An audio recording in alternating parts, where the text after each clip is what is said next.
Tonight, we're not here to fix anything, not to understand everything, not to become someone better before you're allowed to rest. This is a quiet space where we gently let go and return to inner peace through soft Zen stories inspired by the Buddha, shared slowly so your mind can soften and your body can rest. Maybe today asked a little too much from you. Too many thoughts, too many worries, too many small things you tried to hold together. And maybe, just for this moment, you're ready to set them down. Here, you don't need to improve yourself. You don't need to solve tomorrow. You are already enough simply by being here, breathing quietly. Just for a moment. Where are you listening from tonight? Wherever you are, I'm grateful you're here, sharing this quiet space. Let your breath slow as if it remembers the way home. Let your shoulders soften like they no longer need to carry the world. Tonight, we'll listen to a simple story. A story from ordinary life, carrying a small thread of Zen and Buddhist wisdom. Not to give you more to think about, but to help you loosen your grip. Because suffering rarely ends by force. It softens when we stop holding it so tightly. There's nothing to rush, nothing to achieve, only a gentle drifting into rest, into stillness. Whether you stay awake or slowly fall asleep, this moment is already enough. And now, we begin tonight's journey with these Zen stories.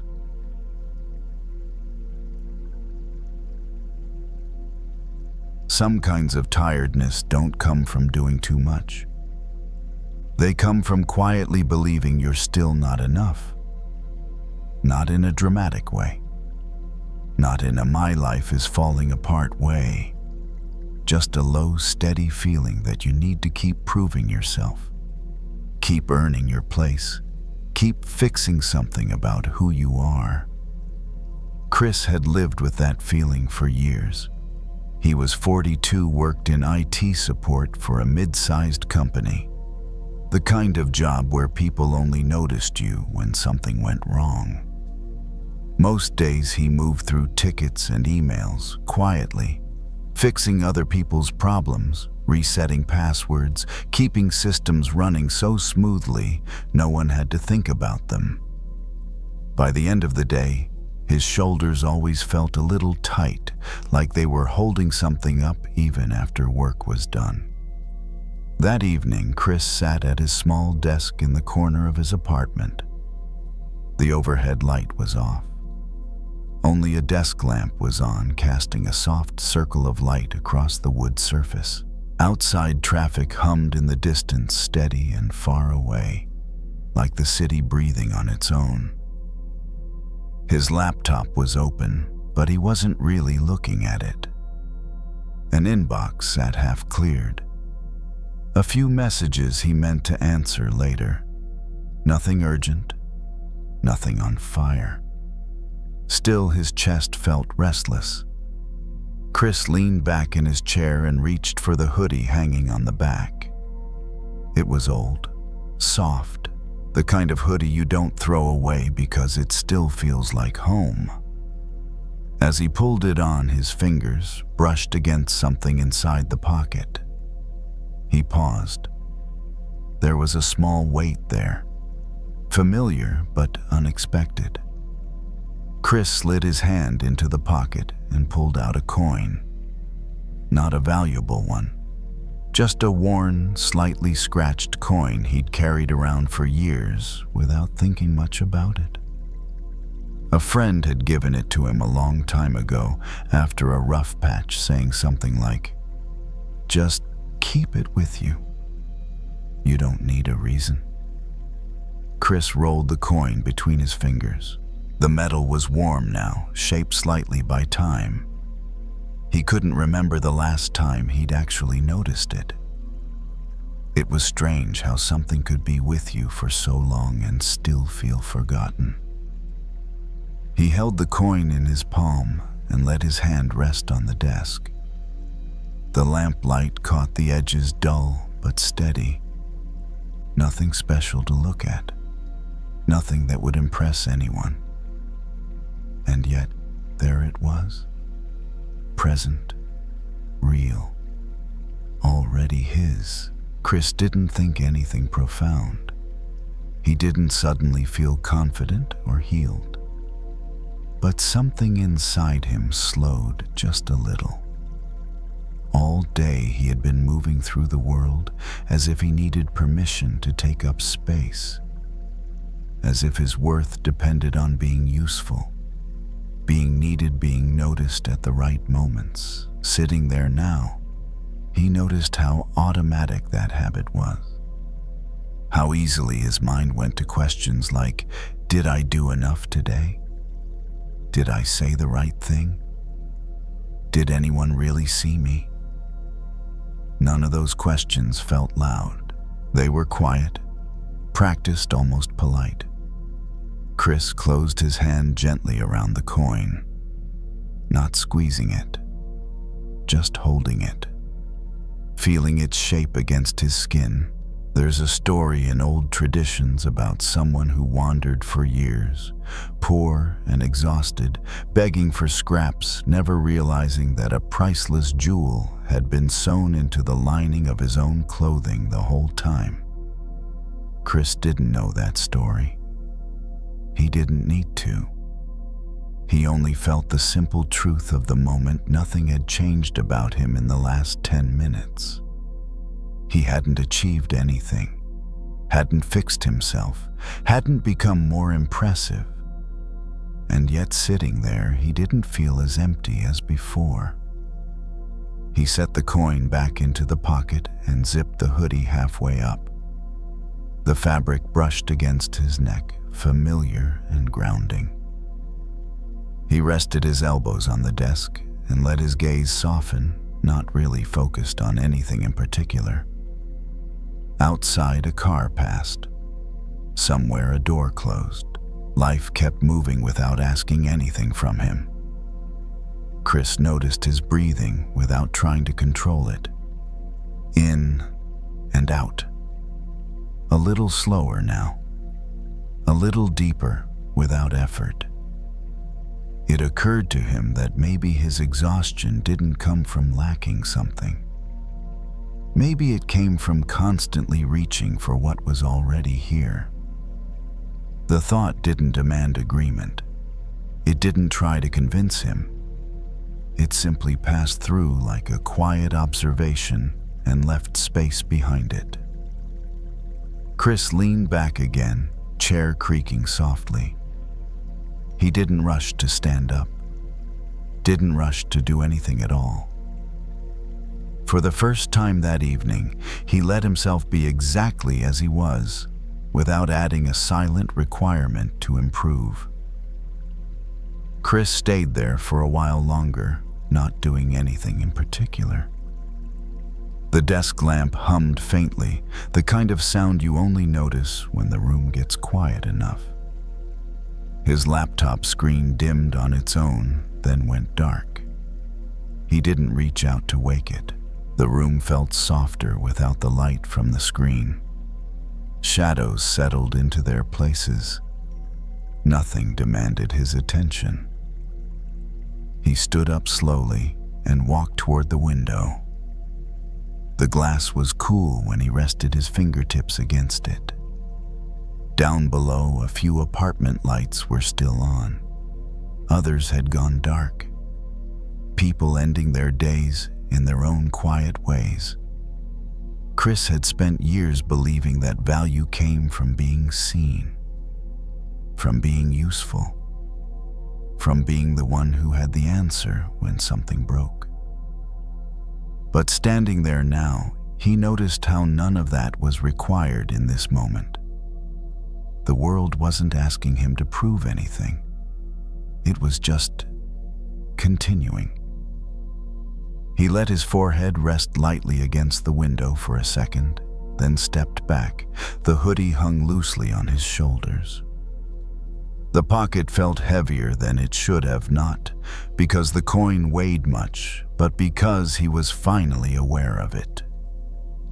He moved to the couch and sat down, letting his body sink into the cushions. The fabric creaked softly, then settled. One leg tucked under the other without him thinking about it. His arms rested at his sides, hands open.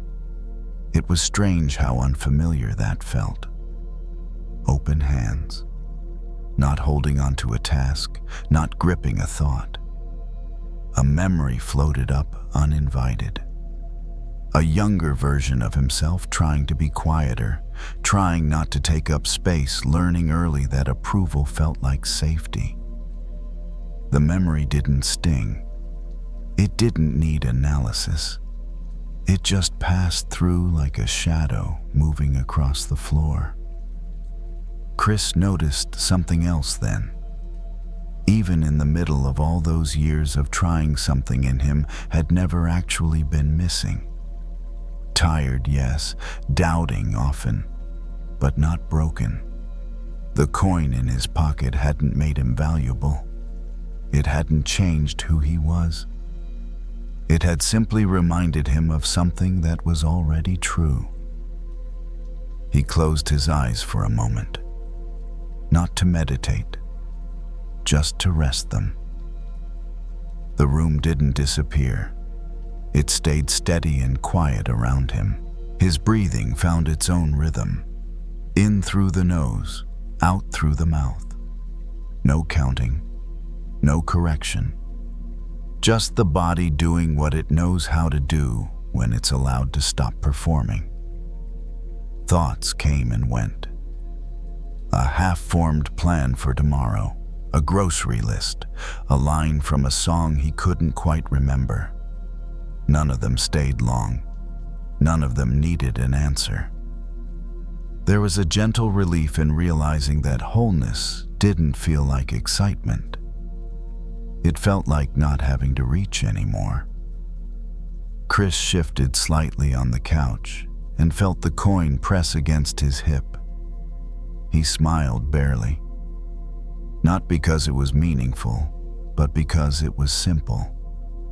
So much of his life had been spent looking outward, measuring himself against reactions, responses, silence. Tonight there was nothing to measure. The city sounds faded further into the background. A car door slammed somewhere far away. Then, nothing again. He stood up and walked toward the bedroom. He didn't bring his phone. Didn't bring his thoughts about tomorrow. Just his body a little heavier in a good way, like something finally set down. When he lay on the bed, he didn't try to arrange himself perfectly. He let the mattress meet him where it did. The sheets were cool at first, then warm. His shoulders sank. His jaw loosened.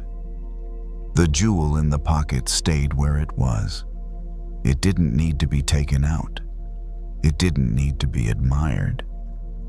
Some things don't need attention to keep shining. They just need to stop being forgotten. Chris breathed in once more, slowly, and let the breath go without holding on to it. Nothing needed to be added. Nothing needed to be earned. Nothing was missing. The night held everything else.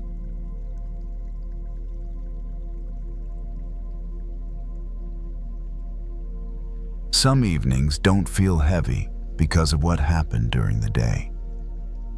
They feel heavy because of how you spoke to yourself while it was happening.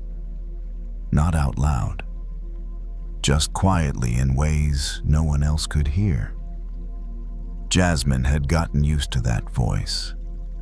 She was 34, worked as a real estate agent, and spent most of her days smiling, reassuring, adjusting her tone depending on who stood in front of her.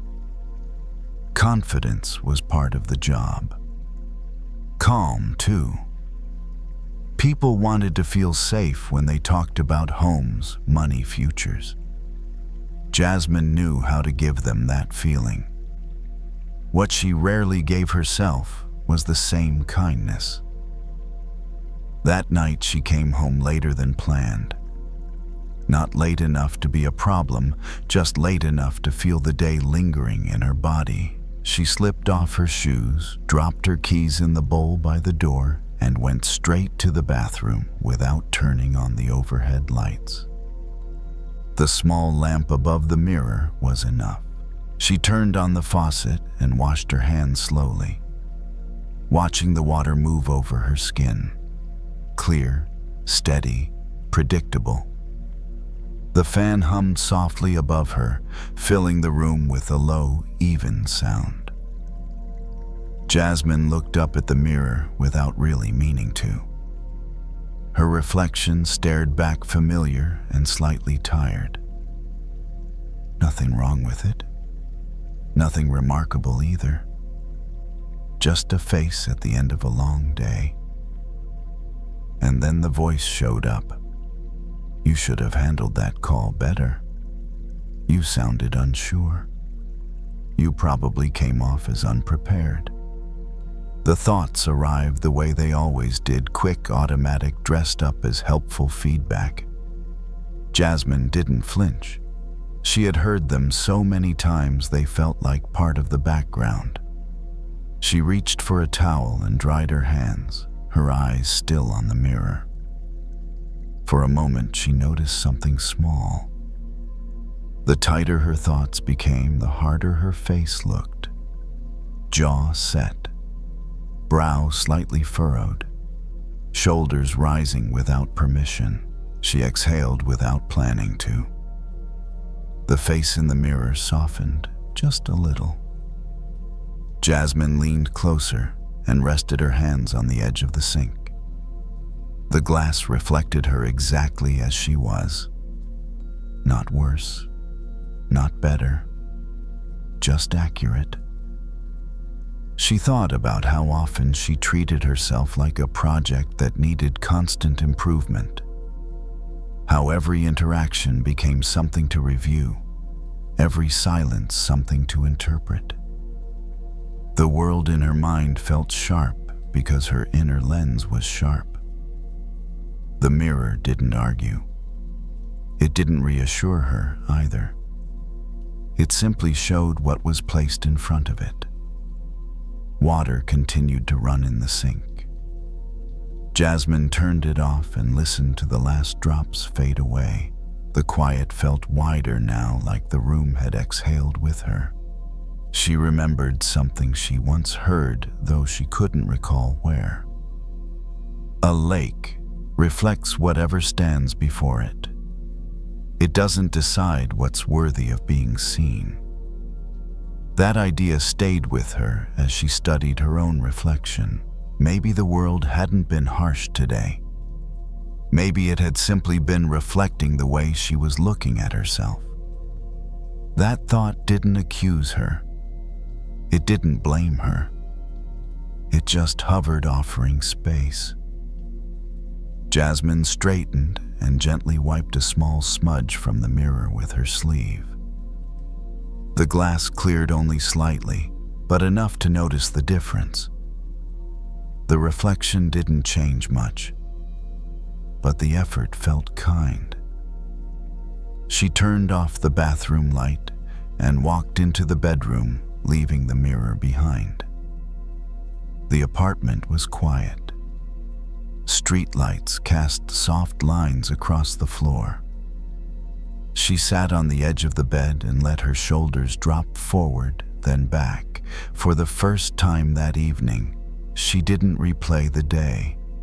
She didn't rewrite conversations. She didn't correct herself. she simply sat. If the world felt harsh sometimes, Jasmine realized it might not be because it was judging her. It might be because she was standing in front of it with clenched hands and a tight heart. And just like the mirror, the world could only reflect what it was given. She lay down slowly, the mattress meeting her weight without resistance. Her breathing deepened on its own. Somewhere inside, the voice grew quieter, not because it was silenced, but because it wasn't being fed. The lake doesn't need to change the sky.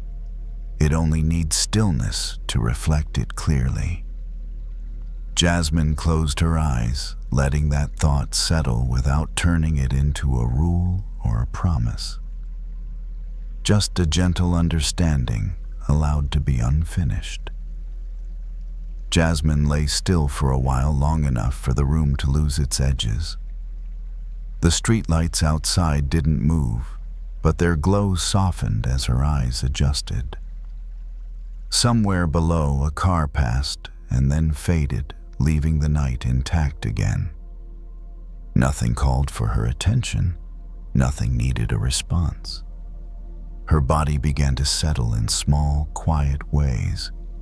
Her jaw loosened first, then her shoulders. The tight place between her ribs softened, as if it had finally been given permission to stop holding itself together. She thought again about the mirror, about how easily she had believed the reflection was the problem. For so long she had assumed that if the image felt harsh, then something about her must be harsh too. But mirrors don't judge. They don't criticize. They don't exaggerate. They only show what's placed in front of them exactly as it is. The same was true, she realized, for so many moments in her life. Conversations that felt cold, silences that felt heavy, rejections that felt personal. What if they weren't proof of something wrong with her, but reflections of how tightly she was holding herself while standing there? The thought didn't land as a revelation. It felt more like a quiet reframing, the kind that doesn't ask you to change immediately, just to notice. Jasmine turned onto her side and pulled the blanket up a little higher. The fabric brushed against her cheek, grounding familiar. Her breathing slowed further, deep and uncounted. Thoughts still came, but they moved like ripples now instead of waves. A showing that didn't turn into an argument. A message she hadn't answered yet. A feeling of mild regret that didn't demand punishment. She noticed how different it felt to meet those thoughts without sharpening them, without turning them into evidence, without adding a second layer of judgment on top. In the bathroom earlier, when she had softened her face, the reflection had softened too. Not because the mirror changed, but because she did. That small act of gentleness had altered the entire scene. Maybe self-worth wasn't something you built or earned. Maybe it was something that appeared naturally when you stopped attacking your own reflection. Jasmine didn't promise herself she would be kinder from now on. She knew better than to make vows at night, but she allowed the possibility that tomorrow didn't need to begin with criticism. That the day could be met with open hands instead of clenched ones. Her breath moved slowly in and out, steady as water settling after being stirred. The image of a lake came to her mind, calm and wide. When the surface is agitated, everything looks distorted. When it rests, the sky shows itself without effort. She didn't need to fix the lake. She only needed to stop throwing stones into it. The thought drifted through her and dissolved before it could turn into advice. Jasmine stayed with the feeling instead. the quiet relief of not having to manage herself for a moment, the safety of not being evaluated. Outside, the city continued to exist without her supervision. Lights stayed on, lights turned off, people slept, people woke. The world didn't require her commentary to keep moving. Jasmine felt herself getting heavier in the good way, the kind of heaviness that comes before sleep when the body trusts the surface beneath it. Her eyelids grew warm. The space behind her eyes darkened. If the world reflected how she treated herself, then this moment mattered. Not as a lesson, not as a breakthrough, but as practice. A brief experience of being met with softness instead of scrutiny. She let her thoughts blur at the edges, let the day slide out of focus. There would be time later to look again if needed. Tonight wasn't for that. The lake doesn't hold on to images. It reflects, and then it rests. Jasmine rested too.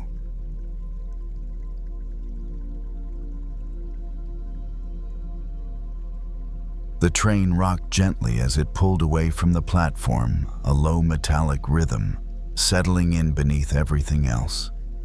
Priya stood near the door, at first holding the pole with one hand, her bag resting against her hip. The car wasn't crowded, but it wasn't empty either. People were spaced out in their own small bubbles. Eyes down, headphones on each body, moving with the shared motion of the ride. She found an open seat by the window and sat tucking her feet slightly under the bench. Outside, the city slid past in layers brick, glass, concrete, then a blur of lights as the train picked up speed. The motion was familiar enough to be comforting, but not enough to feel like home. Priya was 28 and worked as a data analyst for a company she liked well enough. The work made sense to her. Patterns, numbers, quiet focus. It was the rest of life that often felt harder to place. Conversations that moved too fast. Rooms where everyone else seemed to know where they belonged. Decisions that felt heavier than they looked on paper. She rested her forehead briefly against the cool window glass and watched her reflection drift in and out over the darkening city. It always surprised her how clearly she could feel present and out of place at the same time. Like she was there doing everything required but slightly off-center, as if she'd arrived without the final instruction. The train slowed near the next stop, brakes sighing softly. A few people stood to leave. Others took their seats. The space adjusted around her without asking. Earlier that day, Priya had been in a meeting where everyone spoke easily, tossing ideas back and forth like they were all holding the same map. She had followed along, contributed when needed, nodded at the right moments. No one excluded her. No one questioned her place. And still, when the meeting ended, she'd felt the familiar tug of doubt. A quiet sense that she was filling a seat that belonged to someone else, that eventually someone would notice the mismatch. She pulled her jacket closer around herself, not because she was cold, but because the pressure felt grounding. The train swayed again, steady and predictable, as if reminding everyone inside that they were being carried whether they tried to control it or not. Priya thought about a puzzle she'd worked on as a kid, one of those with hundreds of pieces scattered across the table. She remembered the feeling of scanning the shapes, convinced there had to be one missing. She'd checked the box, the floor under the couch. Only later did she realize the piece had been there the whole time, just turned the wrong way. That memory surfaced now without effort as the train moved her through tunnels and open air. She wondered how many times she'd treated herself like a missing piece when she was simply not yet oriented. The train emerged above ground lights spilling in through the windows. Buildings gave way to trees for a few moments, their branches streaking past. The rhythm of the ride smoothed her breathing without her noticing. In and out. Slow, uncounted breaths. Priya watched the people across from her. A woman scrolling through her phone. A man staring at the floor, jaw relaxed. Someone humming quietly beneath their breath. None of them seemed to be proving anything. None of them looked like they were trying to justify their presence on the train. They were just here. She felt a soft ache behind her ribs, the kind that came from wanting to belong without knowing where to place that want. For years, she'd believed belonging was something you earned by fitting in just right, saying the right things, choosing the right path, becoming a version of yourself that made sense to everyone else. But the train didn't ask for that. It didn't care who deserved a seat. It simply moved, carrying every passenger equally regardless of their stories. Priya shifted slightly and let her shoulders drop. The tension there eased just a fraction. She didn't feel suddenly included. She didn't feel whole in a dramatic way. What she felt was quieter. She felt less separate. The train slowed again, pulling into another station. Doors opened. Air rushed in. A few passengers stepped out. Others stepped in. The shape of the car changed, but the ride continued. Priya realized then how often she'd imagined herself as an extra piece, one that didn't quite fit anywhere. But nothing here felt like extra. The train had room.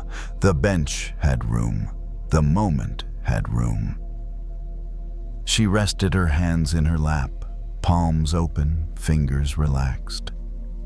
The window reflected her face again, softer now, less questioned.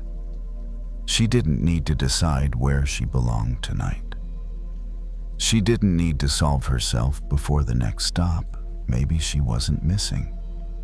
Maybe she was already part of the picture, even if she couldn't see the full image yet. The thought stayed with her as the train carried her forward, steady and patient, into whatever came next. The train continued on, carrying Priya through neighborhoods she recognized and others she only knew by name. The movement was steady now, familiar enough that her body no longer braced for it.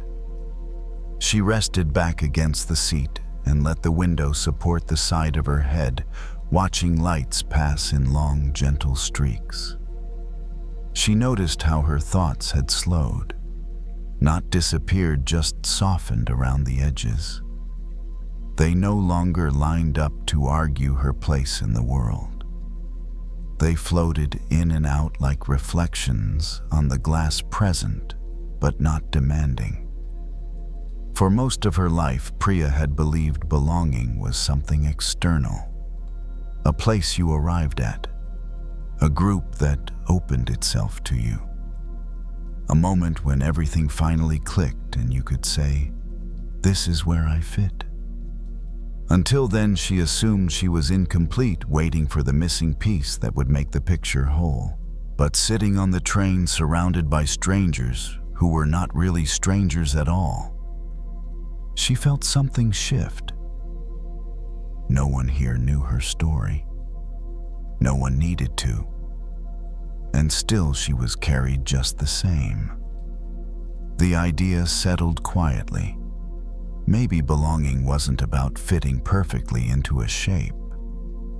Maybe it was about being held, even temporarily, by the same movement, the same moment, the same direction. The train dipped back underground, the windows turning into mirrors again. Priya caught her reflection and studied it without judgment. The face looking back didn't appear unfinished. It looked attentive, alive, in motion. She thought again about that childhood puzzle, about how the piece she'd been searching for had never been gone, only turned the wrong way. How easy it was to mistake orientation for absence. How often she'd done the same with herself. Her phone buzzed softly in her bag. She didn't reach for it. Whatever it was could wait. Right now, there was nothing she needed to confirm. The train slowed, then picked up speed again. The sound of wheels against rails created a low, even rhythm, almost like breathing. Priya matched her breath to it without trying. In, out, carried forward. She felt the familiar urge to evaluate herself begin to fade. Not because she had answered all her questions, but because the questions no longer felt urgent. There would be time for them later, if they mattered at all. When the announcement for her stop played, she didn't feel the usual jolt of uncertainty. She stood, moved toward the door, and stepped off with the others. The platform was cool and quiet, the air heavier than inside the car. The train doors closed behind her, and with a soft, mechanical sigh, it continued on without pause. Priya watched it disappear into the tunnel lights, shrinking until there was only darkness again. She felt a small pang then, not of loss, but of recognition. The train hadn't left her behind. It had simply completed its role. She walked up the stairs and out into the night. The street above was calm, washed in yellow light. A few people passed by, each absorbed in their own direction. No one questioned her presence. No one measured her pace. As she walked home, Priya realized something else. She had spent years trying to locate the place where she would finally belong, as if it were fixed and waiting. But belonging wasn't stationary. It moved. It shifted. It appeared wherever she allowed herself to be fully present without shrinking. She unlocked her door and stepped inside, setting her bag down gently. The apartment greeted her with familiar silence. She didn't rush to fill it. She let it stay quiet. Priya sat on the edge of the couch for a moment, hands resting loosely in her lap. Her body felt heavier now, in the way it does when it trusts the ground beneath it. The day loosened its grip. The doubts that usually followed her into the evening didn't seem to know where to land.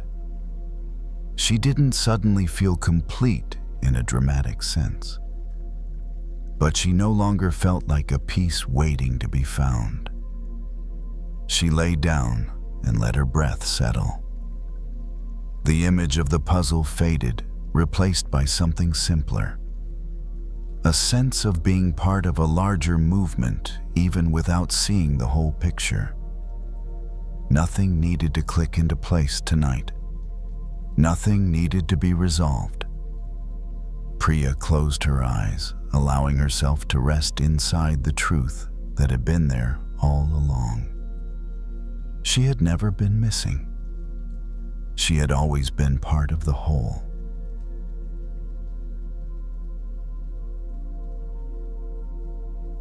Henry paused on the porch before sitting down, as if checking whether the night was settled enough to hold him. The wooden boards were cool beneath his bare feet. A porch swing hung slightly off-center, moving just a little in the breeze, its chain making a soft, familiar creak. Somewhere beyond the yard, crickets kept time without hurry. He lowered himself onto the swing and let it take his weight. The motion was gentle, almost accidental. Back and forth, back and forth. Not enough to call it rocking, just enough to feel carried. Henry was 58 and recently retired from the military. For most of his adult life, his days had been planned down to the minute. Wake times, briefings, objectives, even rest had been scheduled. Now, for the first time in decades, there was space. Long unmarked stretches of it. People had congratulated him, told him he'd earned this, asked what he was going to do next. Henry never quite knew how to answer. He had expected retirement to feel like relief, and sometimes it did. But more often, it felt like standing in shallow water, searching for something deeper without knowing where to swim. He wasn't unhappy. He just felt restless, as if peace were nearby but just out of reach. The swing creaked again as Henry shifted his weight. He rested his hands on his thighs and looked out at the dark yard. The grass moved slightly in the breeze, each blade responding in its own small way. The air smelled like damp earth and old wood. Earlier that evening, he had found himself pacing the house, moving from room to room without purpose. He'd opened the fridge, then closed it, picked up his phone, then set it back down. The habits of motion were still there, even when there was nothing left to complete. Henry had spent years believing happiness was something you arrived at, a point on the map, a reward at the end of enough effort. He had chased it in promotions, in achievements, in the quiet pride of being useful. And now that the chasing had stopped, the question lingered. Why doesn't it feel the way I thought it would? He leaned his head back against the porch post and let his eyes rest on the dark sky. Clouds moved slowly across it, thinning and thickening, revealing stars and then covering them again. Nothing dramatic, just steady change. Henry remembered a story someone had told him once long ago during a quiet watch. A simple story, almost a joke. A fish swimming from place to place, asking everyone it met where to find the ocean. The other fish looked at it strangely and said, "This is the ocean." And the fish replied, "No, this is water. I'm looking for the ocean." At the time, Henry had laughed and moved on. Tonight, the story returned with a different weight. He thought about how often he'd treated happiness the same way, always just ahead, just beyond the next assignment, the next chapter, the next version of himself. He had been swimming in it, perhaps without ever noticing. The swing continued its quiet motion. Henry felt his breathing begin to match it. In, out. No effort required. His shoulders dropped slightly, a small release he hadn't asked for. He noticed how the night held everything without comment. The sounds, the dark, the slow movement of air. Nothing was trying to improve him. Nothing was asking him to be more than he was right now. Henry realized how deeply he had believed that peace required a different set of circumstances. Less noise, fewer questions, a clearer sense of direction. And yet sitting here, he couldn't point to anything missing. The porch light cast a warm circle around him, leaving the rest of the yard in shadow. The boundary felt kind, not limiting. Enough light to sit, enough darkness to rest his eyes. He thought about all the times he had postponed contentment. After this tour, after this promotion, after I finally slowed down. Each time the finish line had moved a little further out. What if the ocean wasn't somewhere else? What if it was the very thing he had been moving through all along? The thought didn't feel exciting. It felt quiet, almost obvious. The kind of realization that doesn't change anything on the outside, but loosens something on the inside. Henry placed his feet flat on the porch and let the swing slow to a stop. The night didn't rush him. It didn't need him to arrive anywhere. He sat there breathing, listening, feeling the simple fact of being held by the moment. Not searching, not reaching, just floating. And for the first time since retiring, the restlessness eased, not because it had been answered, but because it no longer needed to be. Henry let the swing come to rest and stayed there anyway, as if the movement had simply shifted inward. The night felt settled now, the kind of quiet that doesn't feel empty, only complete. The crickets kept their rhythm. The air moved when it needed to, and then grew still again.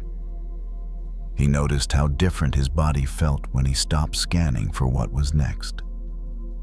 His chest wasn't tight anymore. His jaw rested easily.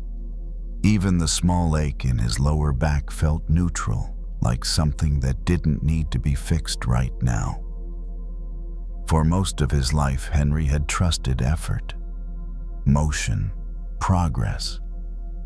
Those things had carried him far, and he didn't resent them. But sitting on the porch, surrounded by the simple sounds of the night, he realized effort had also trained him to overlook what didn't require earning. Peace, it turned out, didn't announce itself. It didn't arrive with a sense of accomplishment. It felt more like permission, the permission to stop swimming for a moment and notice the water already holding you. Henry rested his hands loosely on his thighs and closed his eyes. Not to think, just to feel. The weight of his body on the swing, the steady ground beneath the porch, the air entering his lungs and leaving again without being asked. The story of the fish returned softer this time. The fish hadn't been foolish. It had been sincere. It simply hadn't known how to recognize the ocean because it had never experienced anything else. The search had made sense until it didn't. Henry smiled faintly at that. He had been sincere too. He had done what he knew how to do. He had chased what he believed would finally feel like enough.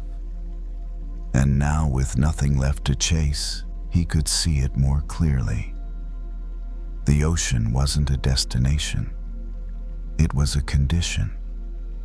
It was the space that allowed everything else to move. The quiet support underneath effort, underneath struggle, underneath even the search itself.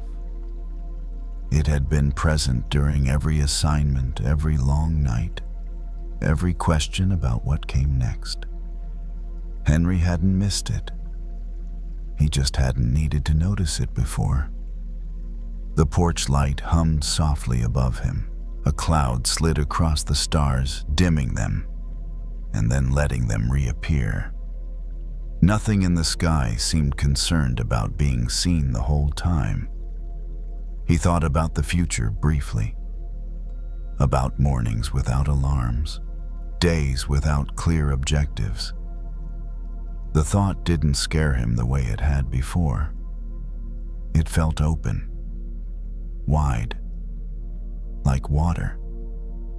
Henry stood and pushed the swing gently so it wouldn't creak anymore, then stepped inside and closed the door behind him. The house welcomed him with the familiar smell of wood and quiet. He didn't turn on any lights. He didn't need to see everything clearly. In the bedroom, he moved slowly, changing into something comfortable, each motion unhurried. When he lay down, the bed accepted his weight easily. His breathing deepened without instruction. The day loosened its grip and slid away. As sleep approached, Henry felt the last trace of searching fade. There was nowhere he needed to get to tonight. Nothing he needed to solve. He was already in it. He always had been. The ocean didn't require recognition to be vast. It simply held. And held by that understanding, Henry drifted into rest, no longer looking for happiness, but finally allowing himself to feel the water he had been swimming in all along.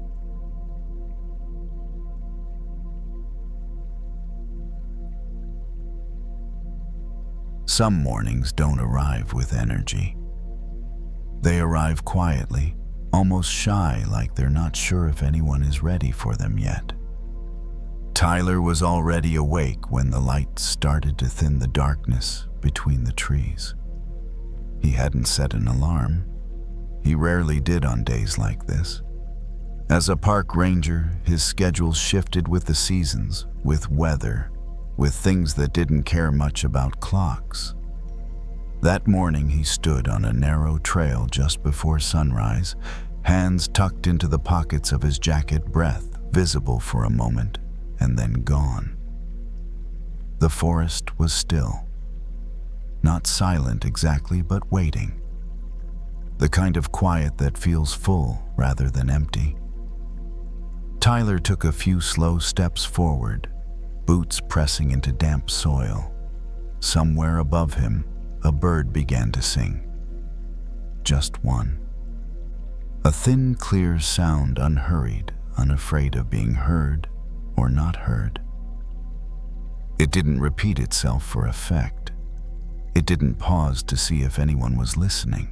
It simply sang the way it always did because that was what it did when the morning came. Tyler stopped walking. He hadn't meant to. His body just did it on its own. He stood there, head tilted slightly, listening. Another bird joined in, then another, each with its own rhythm, its own tone. None of them tried to match the others. None of them waited for permission. They weren't performing. They weren't proving anything. They weren't hoping for applause. They were just being birds. Tyler felt something loosen in his chest, something he hadn't realized was tight. It wasn't a dramatic release, no wave of emotion, just a subtle shift, like when you unclench your jaw after holding it all night. Lately, he'd been carrying a quiet question around with him, one he didn't talk about much. It showed up when he scrolled through his phone at night, when he heard old friends talk about promotions or big moves or what's next. The question wasn't loud, but it was persistent. Am I doing enough? Enough on paper. His life was fine. Steady job, decent health, a small apartment close to the park. He liked his work. He believed in it. But sometimes, especially in moments of comparison, that didn't seem to count for much. The world was loud about success, about recognition, about being seen. And Tyler wasn't sure where someone like him fit into that noise. Another bird sang closer this time. Tyler smiled, almost without realizing it. Not because the sound was impressive, but because it was honest. The bird wasn't trying to be louder than the rest of the forest. It wasn't trying to stand out. It was simply responding to the morning. Tyler thought about how often he did the opposite. How often he checked to see if what he was doing mattered before he let himself enjoy it. How often he measured his days by reaction instead of by presence. How many times he'd waited for someone else to notice before he allowed himself to feel okay about where he was. The bird didn't wait. It sang again the same simple phrase, as if nothing else in the world required its attention. Tyler leaned against a nearby tree, the bark cool through his jacket. He closed his eyes for a moment. The forest continued without him. The light shifted. The air moved. Nothing stopped just because he did. There was something oddly comforting about that. He realized that the birds weren't singing for the forest. They were singing from themselves, from whatever instinct or joy or necessity lived inside them. They didn't seem concerned with how their song landed. They didn't adjust their pitch to be more likable. They didn't question whether they deserved to be heard. They sang because singing was part of being alive. Tyler took a slow breath in, then out. The breath felt easier than it had earlier, like it didn't have to pass through as many tight places to get out.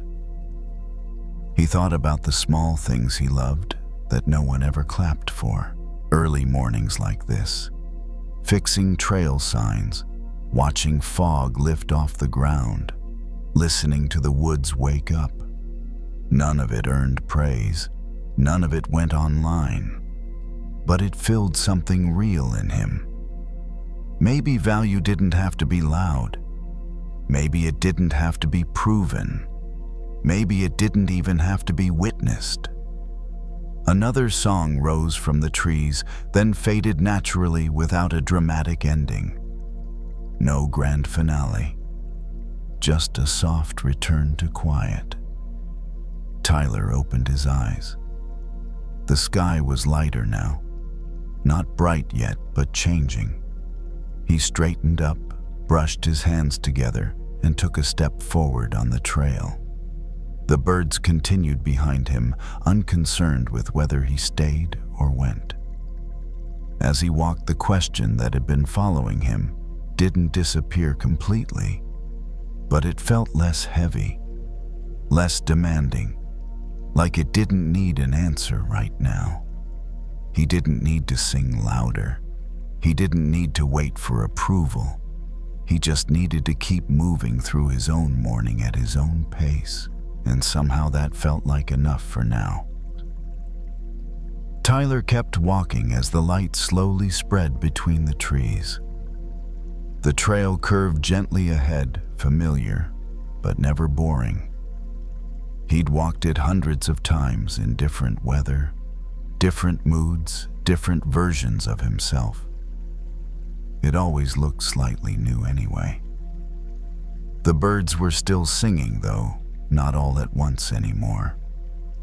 One would call out then, another leaving small pockets of quiet in between. The pauses felt just as important as the sound itself. Nothing rushed to fill them. Tyler noticed how his steps had fallen into an easy rhythm. Not forced, not measured, just moving. His shoulders dropped a little more with each breath, as if his body was remembering something it had forgotten during the week. He thought about how often he'd treated his own life like a performance, even when no one was watching.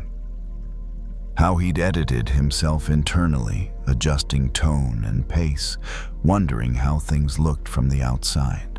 It was exhausting, living as if there were always an audience somewhere beyond the trees. The birds didn't live that way. They didn't ask if the forest approved of their song. They didn't replay it later, wondering if they could have done it better. They didn't compare themselves to the bird 3 branches over. They sang. And when they were done, they stopped. Tyler slowed and sat on a fallen log near the edge of the trail. The wood was cool and slightly damp solid beneath him. He rested his elbows on his knees and let his gaze soften, not focused on anything in particular. The forest continued its quiet work around him. There was something healing about realizing that his worth didn't have to be constantly reaffirmed, that he didn't need to earn the right to exist comfortably in his own life. He could just be here, breathing, listening, taking up space without apology. He hadn't always believed that. Growing up, praise had come with conditions. Do well, be useful, make sense to other people. Over time, he'd learned to translate attention into value silence, into doubt. If no one was responding, maybe he wasn't doing enough. Maybe he needed to try harder. But the forest offered no feedback like that. It didn't reward or withhold. It simply allowed everything to exist in its own way. Tall trees, small birds, quiet mornings, all of it counted. Tyler felt a small smile touch his face again. Not because he'd figured something out, but because he didn't feel the need to figure anything out anymore. The pressure to define himself softened the way fog lifts without being pushed. A bird landed on a nearby branch close enough for Tyler to hear the flutter of wings. It stayed for a moment, then lifted off again. No drama, no attachment, just motion. He closed his eyes briefly, letting the sounds layer over one another, the birds, the wind, his own breathing. Each sound arrived, stayed, and moved on. None of them asked to be held. When he opened his eyes, the morning felt fully present now. Light had reached the forest floor. Colors had returned. Tyler stood brushing dirt from his hands and continued down the trail. As he walked, a thought surfaced, simple and unforced. Maybe I don't need to be seen to be real. It wasn't a declaration, just a quiet noticing. The birds kept singing behind him, not concerned with whether he remembered them later. They weren't building a case for their importance. They were living it moment by moment, without explanation. Tyler reached the point where the trail split. He paused, then chose the left path, the one that dipped slightly before rising again. He didn't analyze the choice. It just felt right. The forest held him as he moved forward. No spotlight, no applause, no judgment. Just the steady presence of something larger where every small voice had its place. By the time the trail opened up near the ranger station, the birds had quieted. The morning had moved on. Tyler felt ready to move with it. He didn't feel suddenly confident or transformed. He didn't feel certain about everything ahead. But he felt settled, like something inside him had found its natural pitch again. Not too loud, not too small, just true to itself. And that, he realized, was enough. The mirror didn't flatter her. It never did. Not under that bathroom light, not this late, not after a day that had already taken too much out of her. Madison leaned forward slightly, elbows resting on the edge of the sink, and stared at her own face like it belonged to someone she was still trying to understand. The apartment was quiet. The kind of quiet that makes even small sounds feel loud. The faucet dripped once after she turned it off. Somewhere in the building, a distant door closed. The fan above her hummed softly, pulling warm air upward. Madison had spent most of the day looking at versions of herself. The version she posted. The version she replied with. the version she performed in short clips and captions, smiling at the right moments, sounding confident at the right times. She was good at it. She'd learned how to be on without it looking like effort. But now, alone in the bathroom, she felt like a phone with too many tabs open, bright heated, still running even after the work was over. She reached for a makeup wipe, dragged it across her cheek, and watched the cotton come away, slightly tinted. She did it again, slower this time. There was something calming about the motion. Simple. Quiet. No audience. In the mirror, her eyes looked tired. Not just sleepy tired in the way someone gets when they've been holding themselves together all day. She tried to smile just to see. It looked strange, like a gesture borrowed from another room. She let it drop. Madison wasn't having a crisis. Nothing dramatic had happened. No breakup, no scandal, no big failure. It was smaller than that and somehow harder to name. It was the feeling that her worth lived outside of her. In reactions, in numbers, in who noticed, in whether she was wanted, admired, approved of. And when the noise stopped, she wasn't always sure what was left. She turned the faucet on again, letting water run over her hands. The sound filled the bathroom with a steady hush. She splashed her face, then patted it dry with a towel that smelled faintly like laundry soap. Her phone buzzed from the counter. A notification. She didn't pick it up. Just let it sit there, lighting up the edge of the sink and then going dark again. For a moment, she watched herself breathe. It was such an ordinary thing to notice, but it made her feel strangely human. Not a brand, not a profile, just a person with lungs and skin and a nervous system that didn't care how many likes she got that day. Madison leaned closer to the mirror, studying a small line near her mouth she hadn't noticed a year ago. It wasn't deep, it wasn't alarming, but it made her think about time and how quietly it moves through you.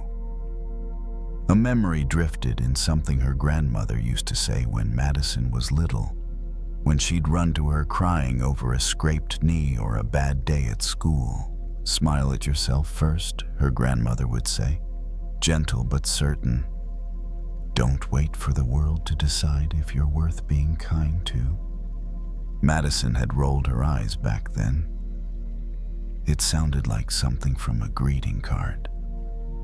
But standing here now, it didn't feel cheesy. It felt practical, like advice for surviving in a world that trains you to outsource your self-worth. She set the towel down and stared at her reflection again, this time, without scanning for flaws. She tried to look at herself the way she might look at a friend who'd had a long day. The way you look at someone you don't need to critique, someone you just want to understand. Her shoulders dropped slightly. It wasn't magical. It didn't fix anything.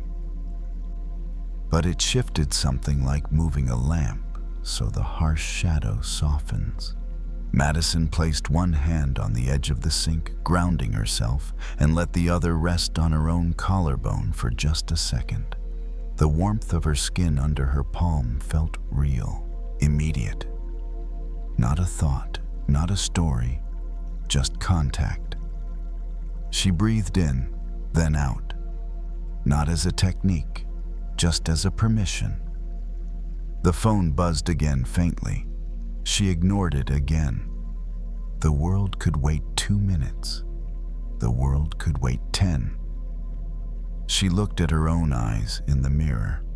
Not the whole face, not the whole image, just the eyes. They were still her eyes, even after everything. Even after the long day, the constant output, the constant comparison. Something in them was still steady. She didn't smile yet, not fully. But she softened her mouth just a little, like she was letting go of a habit she didn't need to keep holding. And in that small softening, she noticed a quiet truth. It wasn't that she needed more validation. It was that she needed to stop treating herself like someone who had to earn kindness. Madison turned off the bathroom light and left the door slightly open as she walked toward her bedroom. The hallway was dim, calm, the kind of dim that tells your brain it's safe to slow down. Behind her, the mirror stayed where it was reflecting an empty bathroom. It wasn't waiting to judge her. It wasn't asking for anything. It was just there. And for the first time all day, that felt like a relief. Madison lay back on her bed without turning on the lamp. The room was lit only by the soft glow from the streetlight outside filtered through the curtains. It wasn't dark enough to disappear into, but it was dark enough to stop inspecting everything. She rested one hand on her stomach, feeling it rise and fall. The other hand lay open beside her palm, up, fingers loose. Her body seemed to understand before her thoughts did that nothing more was required of her tonight. The day replayed itself in fragments. A comment she'd reread too many times. A moment where she'd wondered if she should have said something differently. A brief spike of relief when a post did well, followed by the quiet drop afterward. None of it arrived with the same sharpness it had earlier. It came through a layer of distance now, as if softened by the dim light. She thought again of the mirror. Not the image exactly, but the feeling of standing there without trying to fix anything. Without adjusting angles. Without searching for reassurance or bracing for disappointment. Just meeting herself as she was. That felt new. Madison realized how rarely she did that. How often she approached herself like a problem to solve a version, to improve a thing, to optimize. Even rest had become something she tried to do well, something to succeed at. But lying here with the room quiet and her phone face down on the nightstand, she felt no pull to perform. No need to curate. No one to convince. The thought came gently without insistence. I'm already here. She remembered how easy it had been earlier to place her hand on her own chest. How grounding it felt to feel warmth instead of judgment. It hadn't been dramatic. It hadn't changed her life. But it had changed the tone of the moment. Sometimes healing wasn't about breakthroughs. Sometimes it was about not adding another layer of pressure.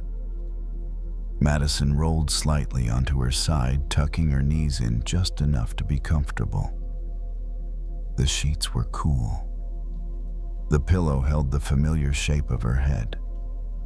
Her breathing slowed, not because she told it to, but because there was space for it to do so. She thought about how long she'd been waiting for permission to feel okay. Waiting for the right response, the right reaction, the right signal from outside herself. As if peace were something that had to be handed to her by someone else. But nothing had stopped her from offering it to herself. The mirror hadn't demanded anything. It hadn't praised or criticized. It had simply reflected what was there. And what was there beneath the layers of effort and expectation? was someone who was tired but still whole. Someone who didn't need to earn rest. Someone who didn't need to be impressive in order to be worthy of care. Madison felt her jaw unclench slightly. Her shoulders sank into the mattress. A small exhale left her longer than the ones before. There was no urgency to fall asleep, no goal to reach. If sleep came, it would come. If it didn't, this quiet was still enough. She imagined the mirror again now, empty, the bathroom light off. Nothing staring back. Nothing asking her to be different. Just a room at rest. Her thoughts began to drift, not in a scattered way, but in the slow, wandering way that comes before sleep. Images blurred together. The sharp edges of the day softened. Madison didn't think about tomorrow. She didn't plan. She didn't rehearse. She stayed with what was simple and present: breath, warmth, stillness. If she smiled now, it wasn't for the mirror. It wasn't for anyone at all. It was the kind of smile that happens when you stop resisting yourself.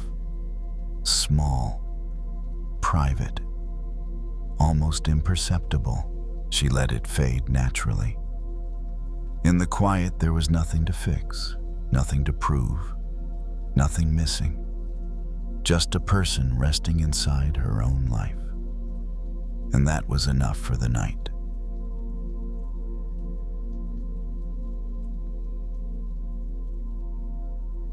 The parking lot was still dark when Marcus turned the key.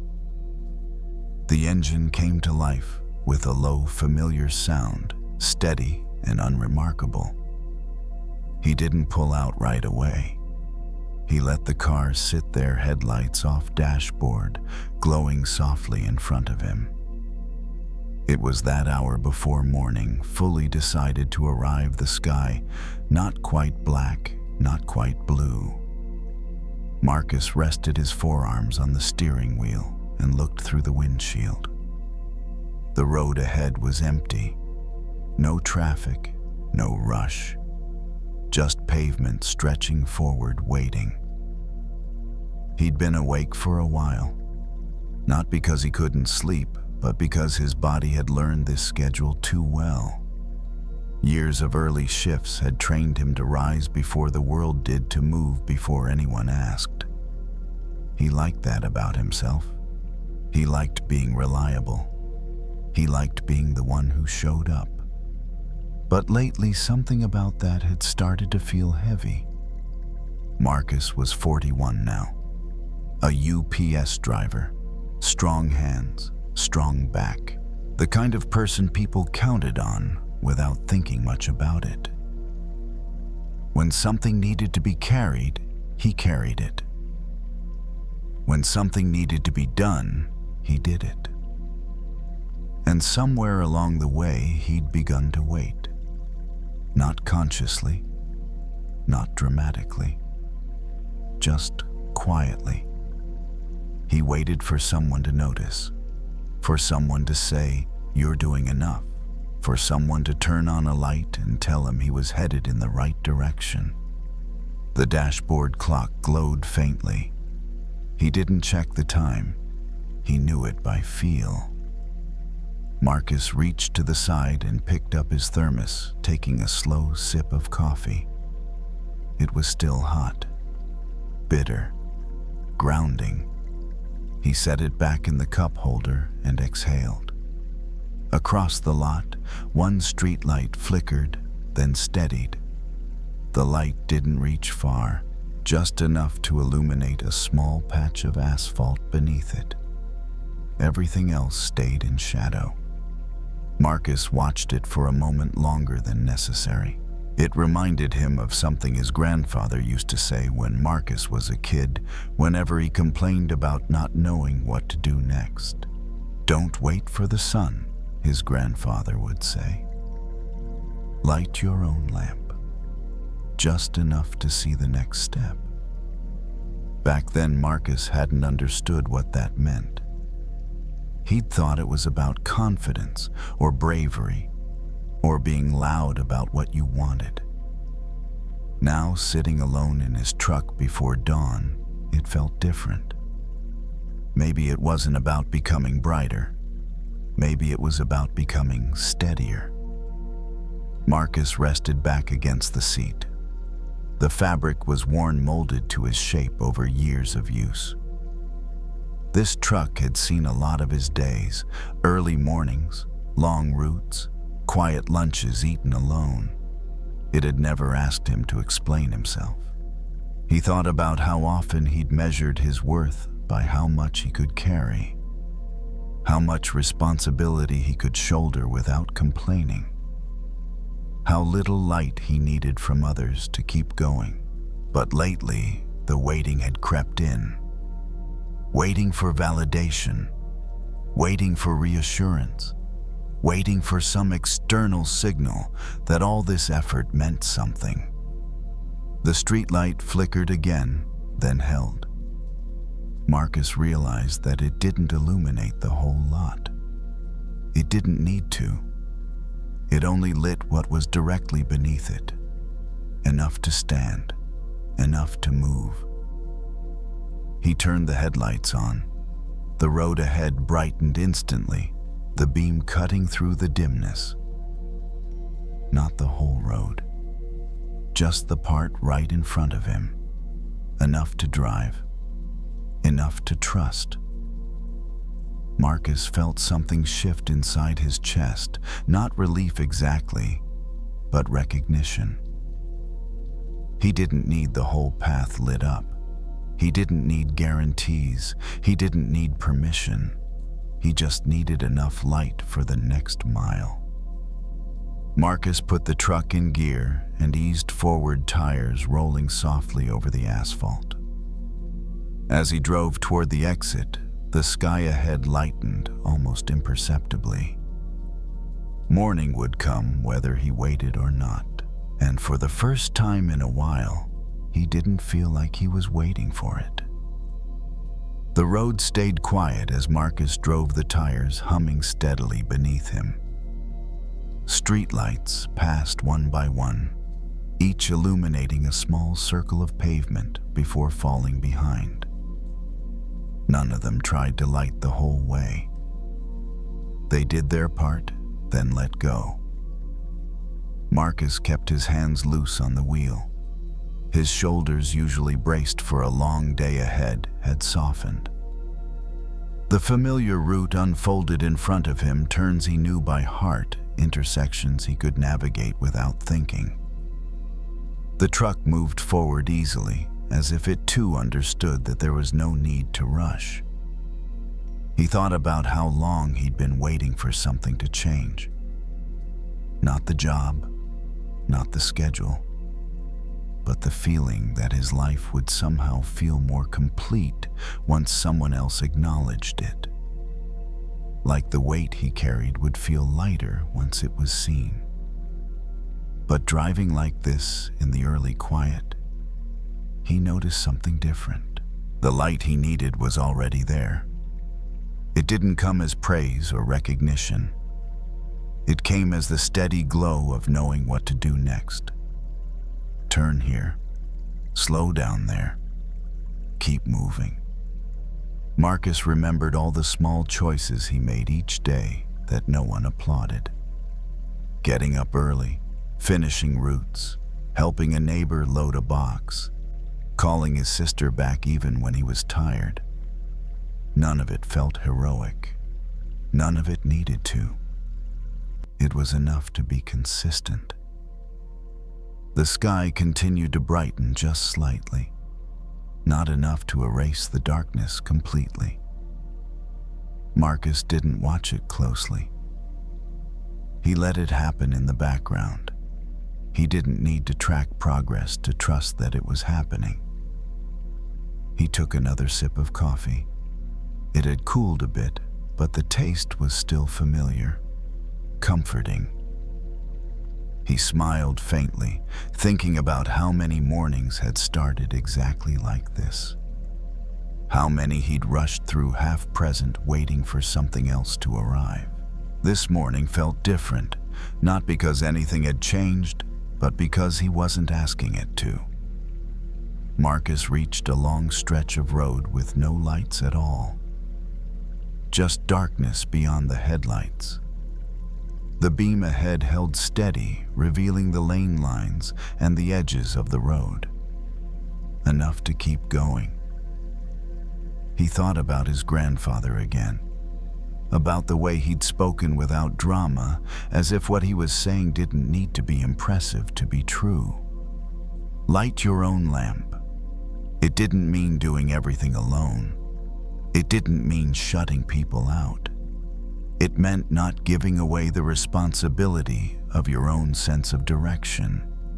It meant trusting that your inner sense of enough didn't have to be approved by anyone else. Marcus felt his breathing deepen naturally, matching the rhythm of the drive. In, out. The road flowed under him mile by mile. He wasn't thinking about the rest of the day anymore. He wasn't rehearsing conversations or counting stops. He was just here in motion, guided by a light that moved with him. The truck turned into another lot, then another street. The world was waking slowly now. A few cars appeared. A storefront sign flickered on. Ordinary life beginning again. Marcus parked briefly, shut off the engine, and sat in the quiet that followed. The sudden stillness felt complete, not empty. He rested his hands in his lap and closed his eyes for a moment. He didn't feel the need to ask whether this was enough. It was. The light had done its job. The path had revealed itself step by step. And Marcus, steady and unremarkable in the best way, continued on. The oil lamp didn't burn brighter than necessary. It simply stayed lit, and that was all it ever needed to do.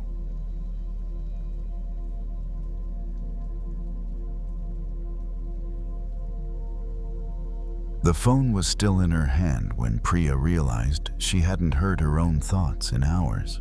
The room was dim lit only by a small lamp on the nightstand.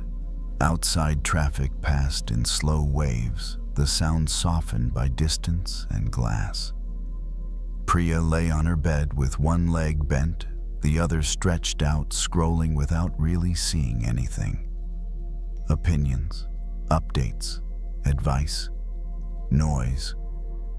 Her thumb moved automatically, trained by habit more than interest. Every post seemed to carry a suggestion, what to care about, what to fix, what to become. None of it was meant specifically for her, but all of it felt oddly personal. She sighed and locked the screen, placing the phone face down beside her. The sudden quiet felt unfamiliar, like stepping into a room after music stops. Priya stared at the ceiling. She'd always been good at listening. At work, she absorbed feedback easily, adjusted quickly, stayed aware of expectations. Among friends, she picked up on moods, unspoken tensions, shifts in tone. She had learned early that paying attention kept things smooth.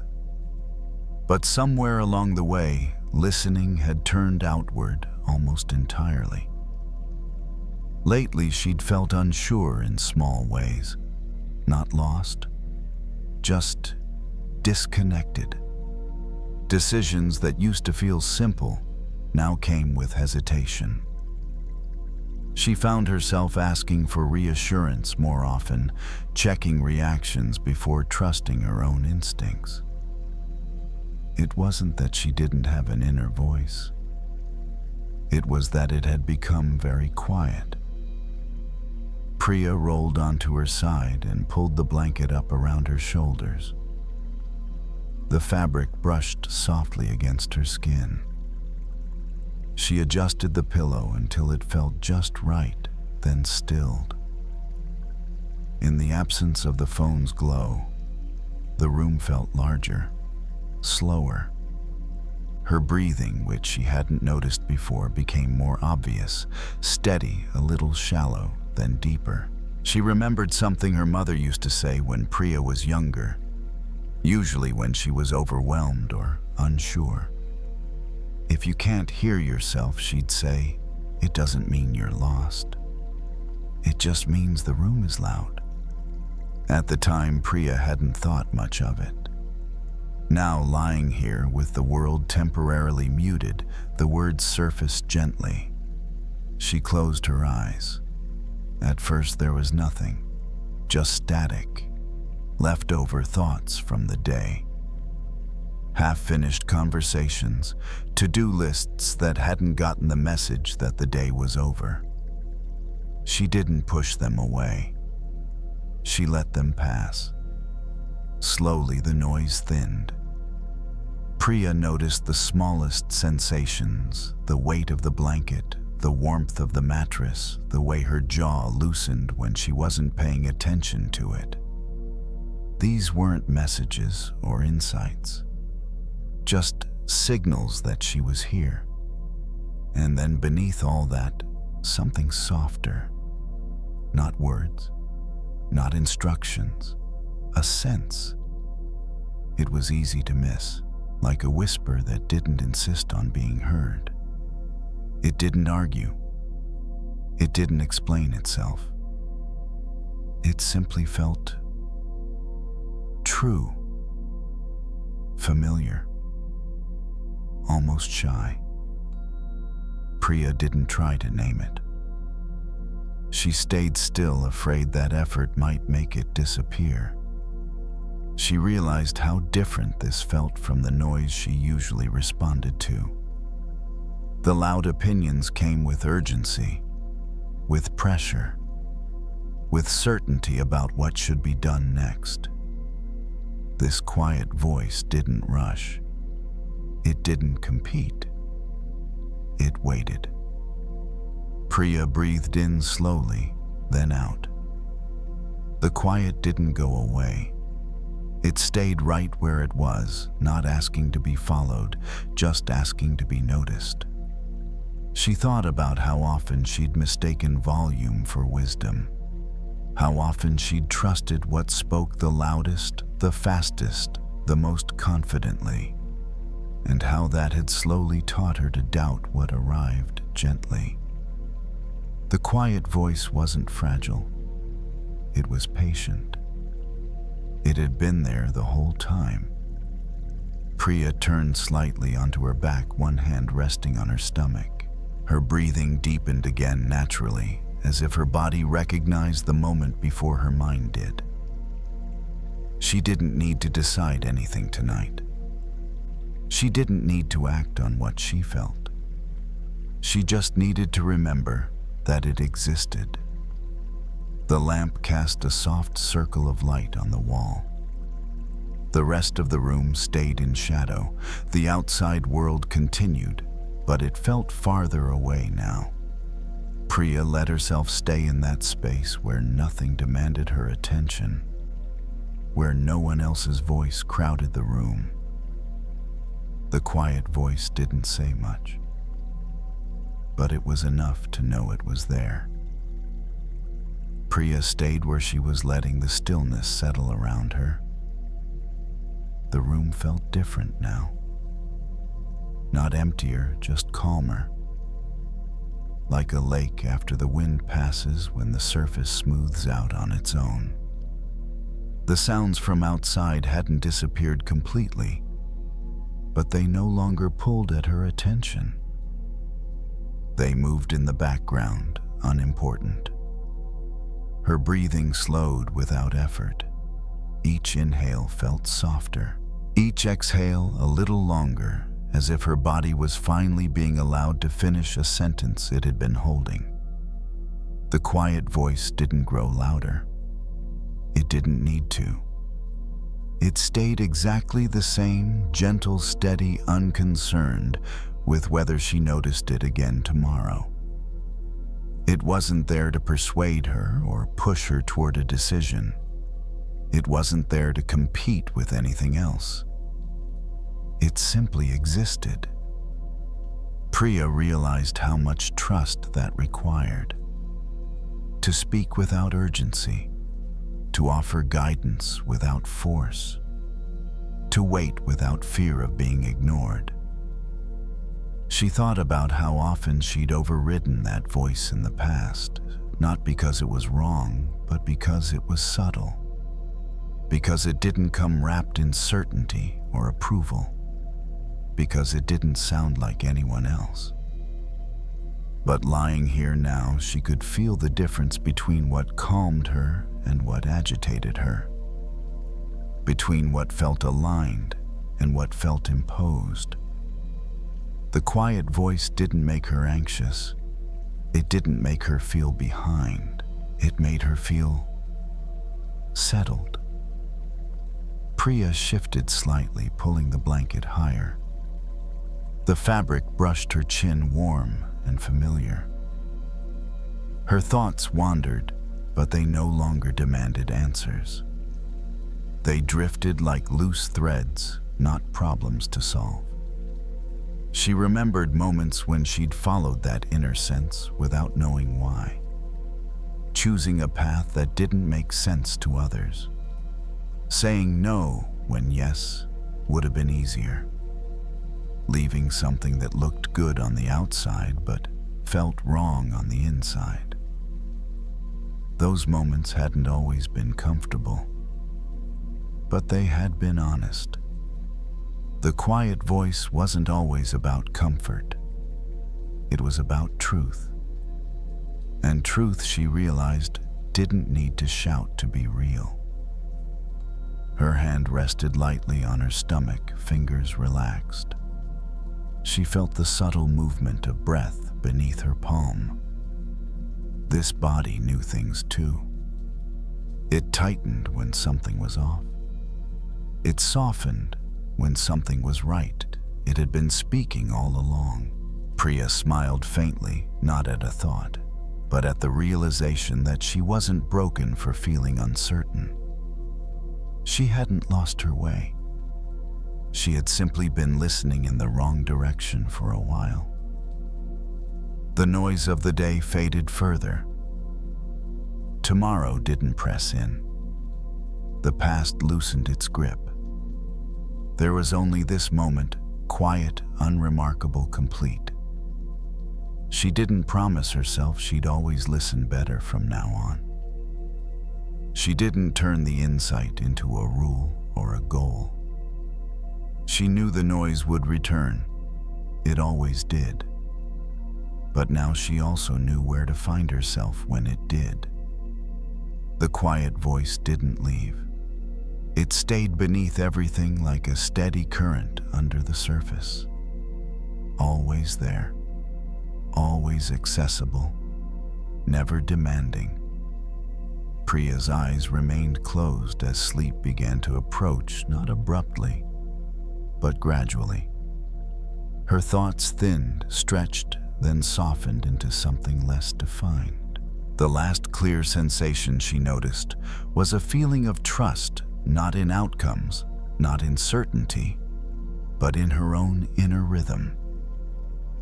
The world could keep talking. She knew how to listen inward now, and that was enough to rest.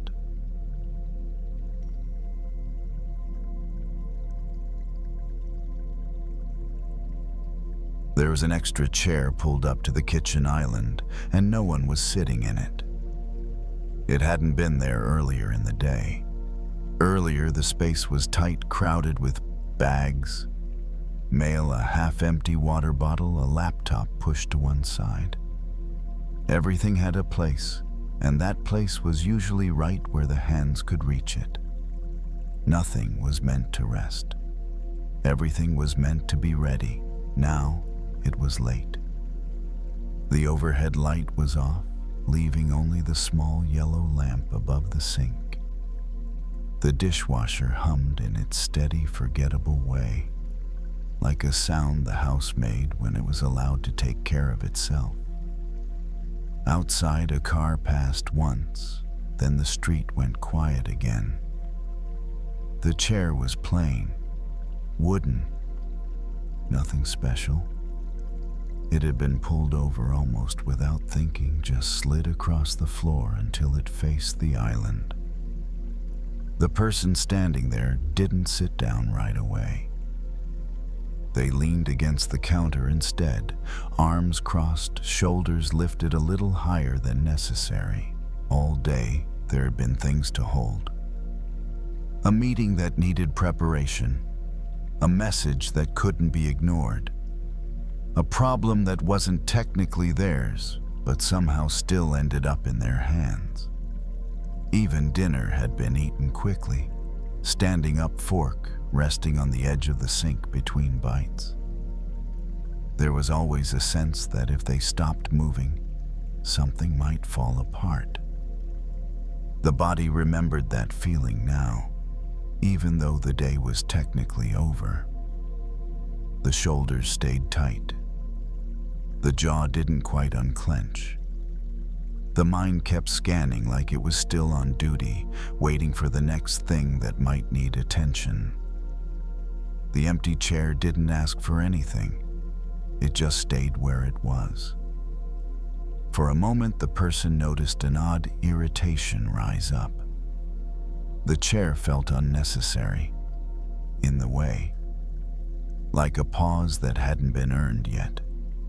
There was still tomorrow to think about, still loose ends, still that quiet pressure to be useful to prove something even to an empty room. They reached for a mug and filled it with water, then set it down on the island without drinking. The dishwasher hummed. A soft click came from somewhere inside it, a small mechanical decision being made without any help. There was a memory, faint but persistent, of being younger and being told to wait, to stand back, to make room. Someone else needed the seat more. Someone else mattered more in that moment. It wasn't said cruelly. It didn't have to be. It was just the way things were arranged. Over time, standing became normal, hovering, being ready, being available.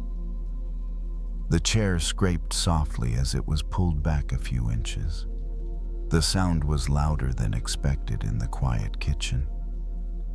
The person paused, hands still on the top rail, as if surprised by their own movement. They sat down slowly.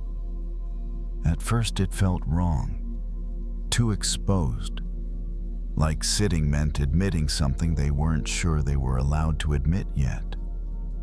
The back of the chair pressed gently between the shoulder blades. The feet found the floor. The body registered contact, weight support. Nothing dramatic happened. The room didn't change. The to-do list didn't disappear. Tomorrow didn't cancel itself. But something inside the chest loosened just enough to be noticeable. It's strange how unfamiliar rest can feel when you haven't practiced it in a while. Not the kind of rest that comes from collapsing at the end of the day, but the kind that comes from choosing to stop before you're forced to. The kind that says, just for now, this is enough. The person noticed how the island looked from this angle, how the edge was worn smooth in one spot, how a small crumb had been missed during cleaning. Ordinary details suddenly visible when the body wasn't leaning forward anymore. They rested their hands on their thighs. The fingers twitched once, like they were checking whether they were allowed to be empty. The mind tried out of habit to fill the space. You should answer that email. You forgot to follow up. You could be doing more right now.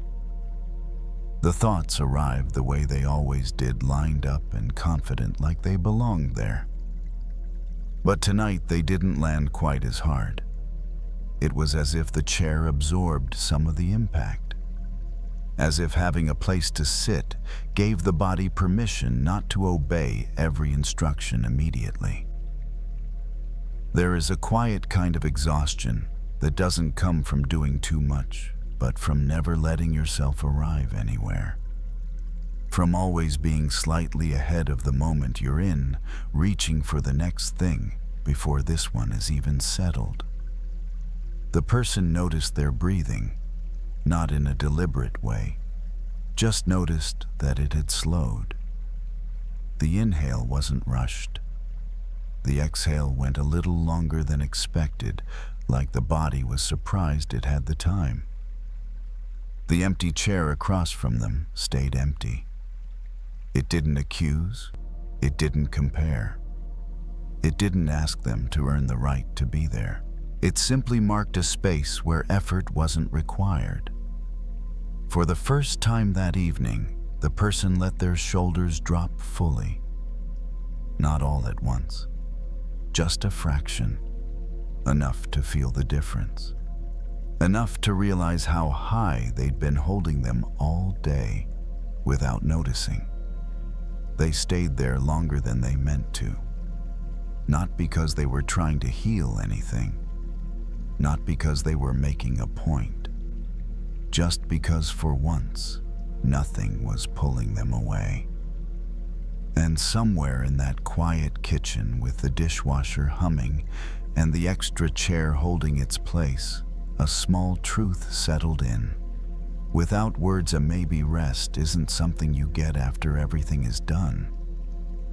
Maybe it's something you're allowed to take, even when the world keeps going. They didn't stay seated the whole time. After a while, they stood up again, almost out of habit. Rinsed the mug in the sink, wiped a small spill on the counter. The body still knew its routines, still wanted to be useful, still wanted to justify its presence by doing something that looked productive. But when they were done, they didn't rush away. They pulled the chair back again. This time the movement felt less strange, less like stealing time, more like returning to a place that had been there all along. Sitting down didn't feel dramatic anymore. It felt normal, which surprised them. The dishwasher clicked and shifted into a new cycle. A deeper, slower hum filled the kitchen, like the house had decided to settle for the night. The lamp over the sink cast a soft shadow on the wall, uneven and imperfect. Nothing in the room looked curated or impressive. It just looked lived in. From this stillness, another thought surfaced. Not sharp, not demanding, just quiet and persistent. What if I don't have to earn my place here? The idea felt unfamiliar, almost irresponsible. Somewhere along the way, rest had become something that had to be justified. You rest after you finish. You sit once you've proven your value. You stop only when there's nothing left that could possibly need you. But there was always something left.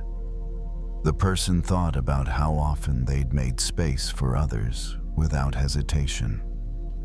Pulled out chairs, adjusted schedules, listened longer than they had energy for, said yes even when their body was already tired. It wasn't resentment they felt now, just a soft recognition of a pattern that had been running quietly for years. They had learned to be the one who stands by, stands in, stands ready. And over time, standing became part of how they measured their worth. If they were needed, they mattered. If they were useful, they belonged. Sitting down felt like disappearing. The empty chair across from them broke that spell a little. It was still there, still unoccupied, still unnecessary in the most ordinary way. And yet it held something important, the idea that space doesn't have to be taken from someone else to exist, that making room for yourself doesn't mean pushing anyone out. The person rested their elbows lightly on the island. The cool surface grounded them. They noticed how the day had finally reached their hands and feet. How tiredness, when allowed to arrive, felt different from exhaustion. Softer, more honest. There's a difference between being worn down and being allowed to stop. They had mistaken one for the other for a long time. The mind tried again to fill the quiet. You could be better than this. You should be further along. Other people don't need this much rest. The thoughts came, but now they were quieter, less convincing, like echoes in a room that had already emptied. The person didn't argue with them, didn't correct them, didn't try to replace them with something more positive. They just let the thoughts pass through the way sound passes through a space, without leaving marks on the walls. They stayed seated. The chair held their weight without comment. In that simple support, something shifted. Not in a way that demanded attention, just enough to change the tone of the evening. The pressure to be impressive softened. The need to justify their existence loosened its grip.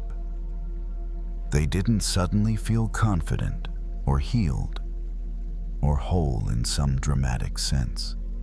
They just felt present. And present, it turned out, was enough for the night. The value they had been chasing all day wasn't missing. It hadn't been delayed or denied. It had just been quiet, waiting for them to stop running long enough to notice it. Value didn't come from what they completed, or how much they carried, or how little space they took up. It was already there in the body, sitting in the chair, in the breath moving without effort, in the simple fact of being here, even when nothing was being produced. They looked once more at the empty chair across from them and understood it differently now. It wasn't empty because no one deserved it. It was empty because there was finally room. Room to sit without proving anything. Room to rest without explanation. Room to exist without performing. Eventually, they would stand again, turn off the lamp, walk down the hallway. Tomorrow would come as it always did, with its lists and demands and small urgencies. But something would go with them. The memory of that chair. The feel of being supported without conditions. The quiet knowing that their worth hadn't changed based on how much they did. And even when the chair was pushed back under the table, even when the kitchen returned to its usual arrangement, that space would still exist. Not in the room, but inside them. A place they could return to. A place that didn't need to be earned.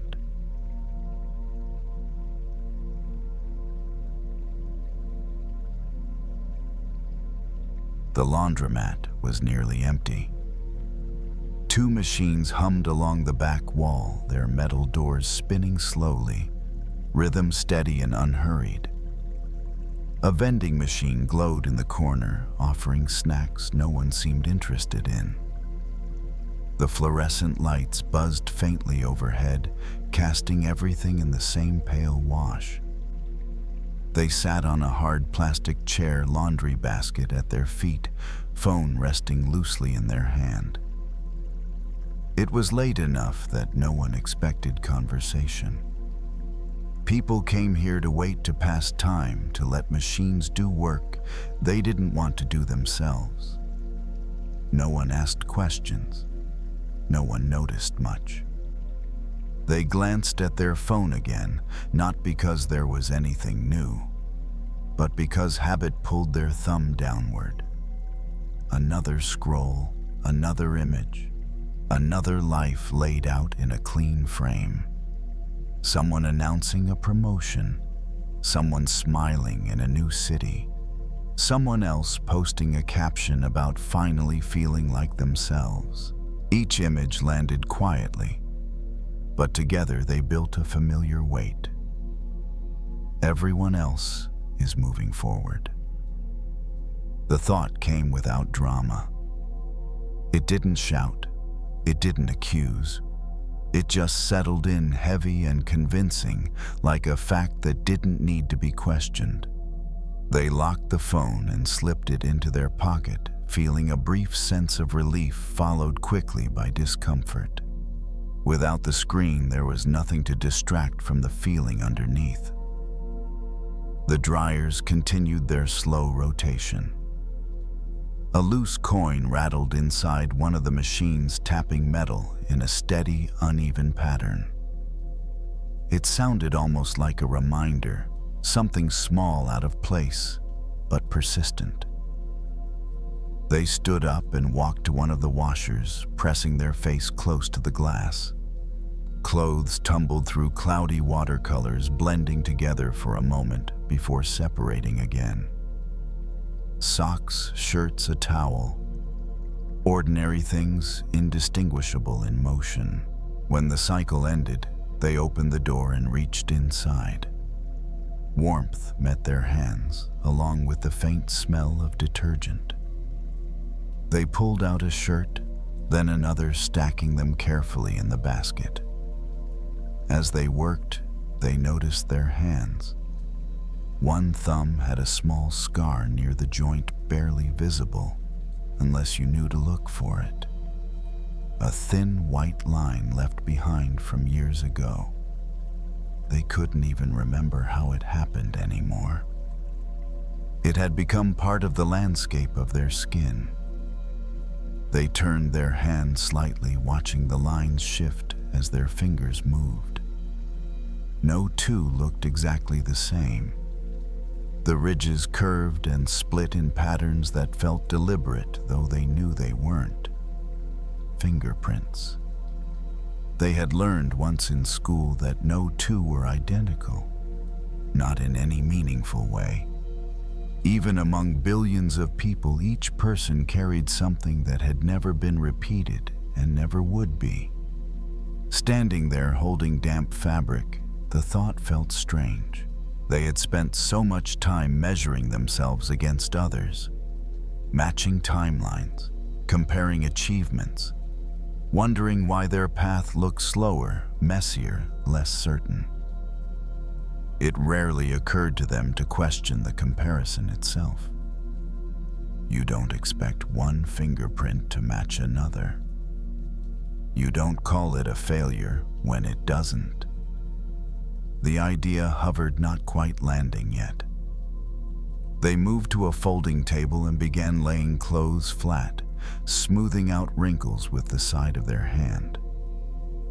The table was cool, its surface marked with scratches and faint stains from years of use. Countless people had stood here, folding their own lives into neat stacks before carrying them back out into the world. They folded slowly, deliberately, a sleeve tucked in, a corner aligned. Each movement simple, repetitive, calming. Their mind drifted back to the feeling they'd had earlier, that sense of being behind. It had followed them for months now, showing up in quiet moments like this, not as panic, but as a dull, constant pressure. I should be further along. I should know what I'm doing by now. Everyone else seems to have figured it out. They paused, hands resting on a folded shirt. What if the reason it feels impossible to catch up is because there's no one to catch up to. The question didn't bring immediate comfort. It felt unfamiliar, almost unsettling. Letting go of comparison meant letting go of the map they'd been using, even if that map had never really worked for them. They picked up another piece of clothing, this time noticing the small differences. The way fabric wore thin in some places. The way seams held despite strain. Each item carried signs of its own use, its own history. No two shirts had aged the same way, even if they'd been bought together. The dryers beeped softly one by one, signaling their cycles had ended. A man in a hoodie entered the laundromat, nodded without looking up, and loaded his clothes into a machine. The space adjusted to his presence, then settled again. They stacked the last folded item and sat back down, hands resting on their knees. Their fingers left faint prints on the smooth plastic of the chair. Not visible for long. Just a slight smudge that caught the light, then disappeared. Most of the time they felt invisible, like nothing about them stood out, like they were blending into the background of their own life. But fingerprints didn't announce themselves. They were there whether anyone noticed or not. They existed without needing approval. They waited as the machines cooled the rhythm of the room steady and predictable. The weight in their chest hadn't vanished, but it had shifted. It felt less like proof of failure and more like a habit, something learned, not something true. They reached for their phone again, then stopped. Let it stay in their pocket. They looked at their hands once more. The lines were still there, unchanged, quiet, and for the first time in a while, that felt like something solid to stand on. They finished folding and slid the last stack into the laundry basket. The basket felt heavier now, not just with clothes, but with the quiet satisfaction of something completed without rush. They carried it to the empty chair and sat down again. The plastic creaked softly under their weight. The dryers were still warm, giving off a low hum that filled the room without demanding attention. They rested their hands on the basket, fingers spread slightly, and noticed the faint impressions they left behind on the smooth lid. Not clear enough to study, not permanent, just a brief mark of contact. It made them think about how often they'd tried to leave stronger impressions elsewhere, trying to be louder, trying to be clearer, trying to be more impressive, more certain, more something. As if being unmistakable was the same thing as being valuable. They had spent years believing that if their life didn't look recognizable, if it didn't fit into familiar shapes and timelines, then it must be wrong. Too slow. Too late. Too different. But fingerprints were different by design. They weren't meant to line up. They weren't meant to be compared side by side and judged for consistency. Their value wasn't in how closely they matched, but in the fact that they never did. The thought settled slowly. What if my path isn't delayed, just distinct? The idea didn't come with a rush of confidence. It didn't erase doubt or suddenly make everything feel clear, but it softened something. It loosened the grip of that constant internal measuring stick. They looked around the laundromat again. Different loads, different fabrics, different people passing through at different times of night, carrying different weights. No one here was ahead or behind. They were all just here, waiting for the machines to finish trusting the process enough to sit still. They thought about moments in their life that hadn't made sense at the time, detours that felt unnecessary, pauses that felt embarrassing, choices that didn't translate well when explained to others. Those moments hadn't been wasted. They had shaped the lines, added texture, created depth in places no one else could replicate. Just like the small scar on their thumb. Just like the ridges that bent and split in patterns no one had chosen, but only they carried. They flexed their fingers slowly, feeling the joints move, the skin stretch and settle back into place. The body knew itself in ways the mind often forgot. A dryer clicked off its door, unlocking with a soft metallic sound. They stood, lifted the basket, and moved toward the exit. The door chimed gently as they pushed it open, letting in a breath of cool night air. Outside, the street was quiet. A single streetlight flickered, then steadied. The world felt open in a way it hadn't earlier. Not because anything had changed, but because they weren't trying so hard to match it. They walked to their car and set the basket in the trunk. Before closing it, they paused, hands resting on the edge, feeling the chill of the metal. They didn't need to know exactly where they were headed next. They didn't need a clean narrative or a polished explanation. They didn't need proof that their life made sense to anyone else. Their value wasn't waiting at the end of a comparison. It was already present, pressed quietly into everything they touched. Like a fingerprint, not loud, not identical, but unmistakably their own. They closed the trunk and got into the car.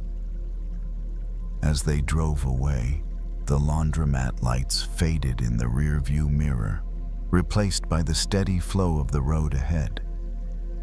The lines on their hands stayed with them, unchanged, unrushed. Enough.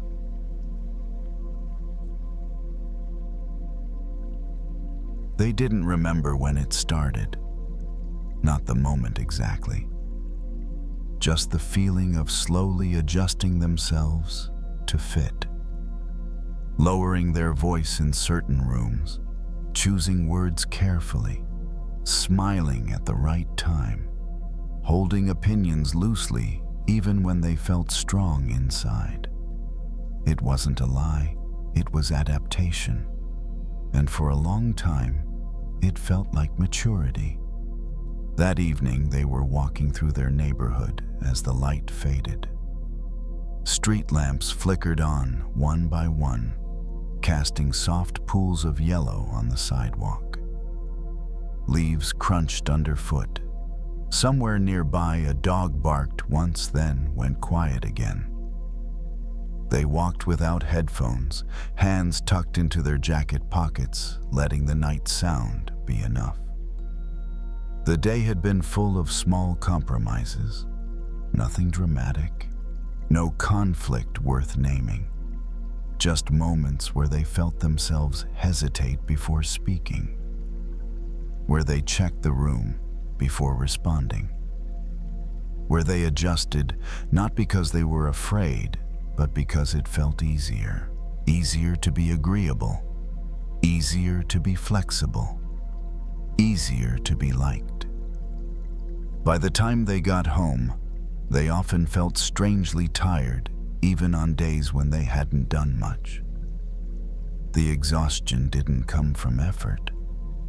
It came from restraint, from holding parts of themselves back without noticing. As they walked, they passed a small park tucked between two streets. The lights were dimmer there, shadows stretching across the grass. A bird stirred in a tree, wings fluttering briefly before settling again. The sound caught their attention. It was soft, quick, instinctive. They stopped for a moment and looked up, though they couldn't see much through the branches. Just movement. Just the sense of something alive and alert responding to the night without hesitation. It made something tighten in their chest. They remembered a time when they moved like that.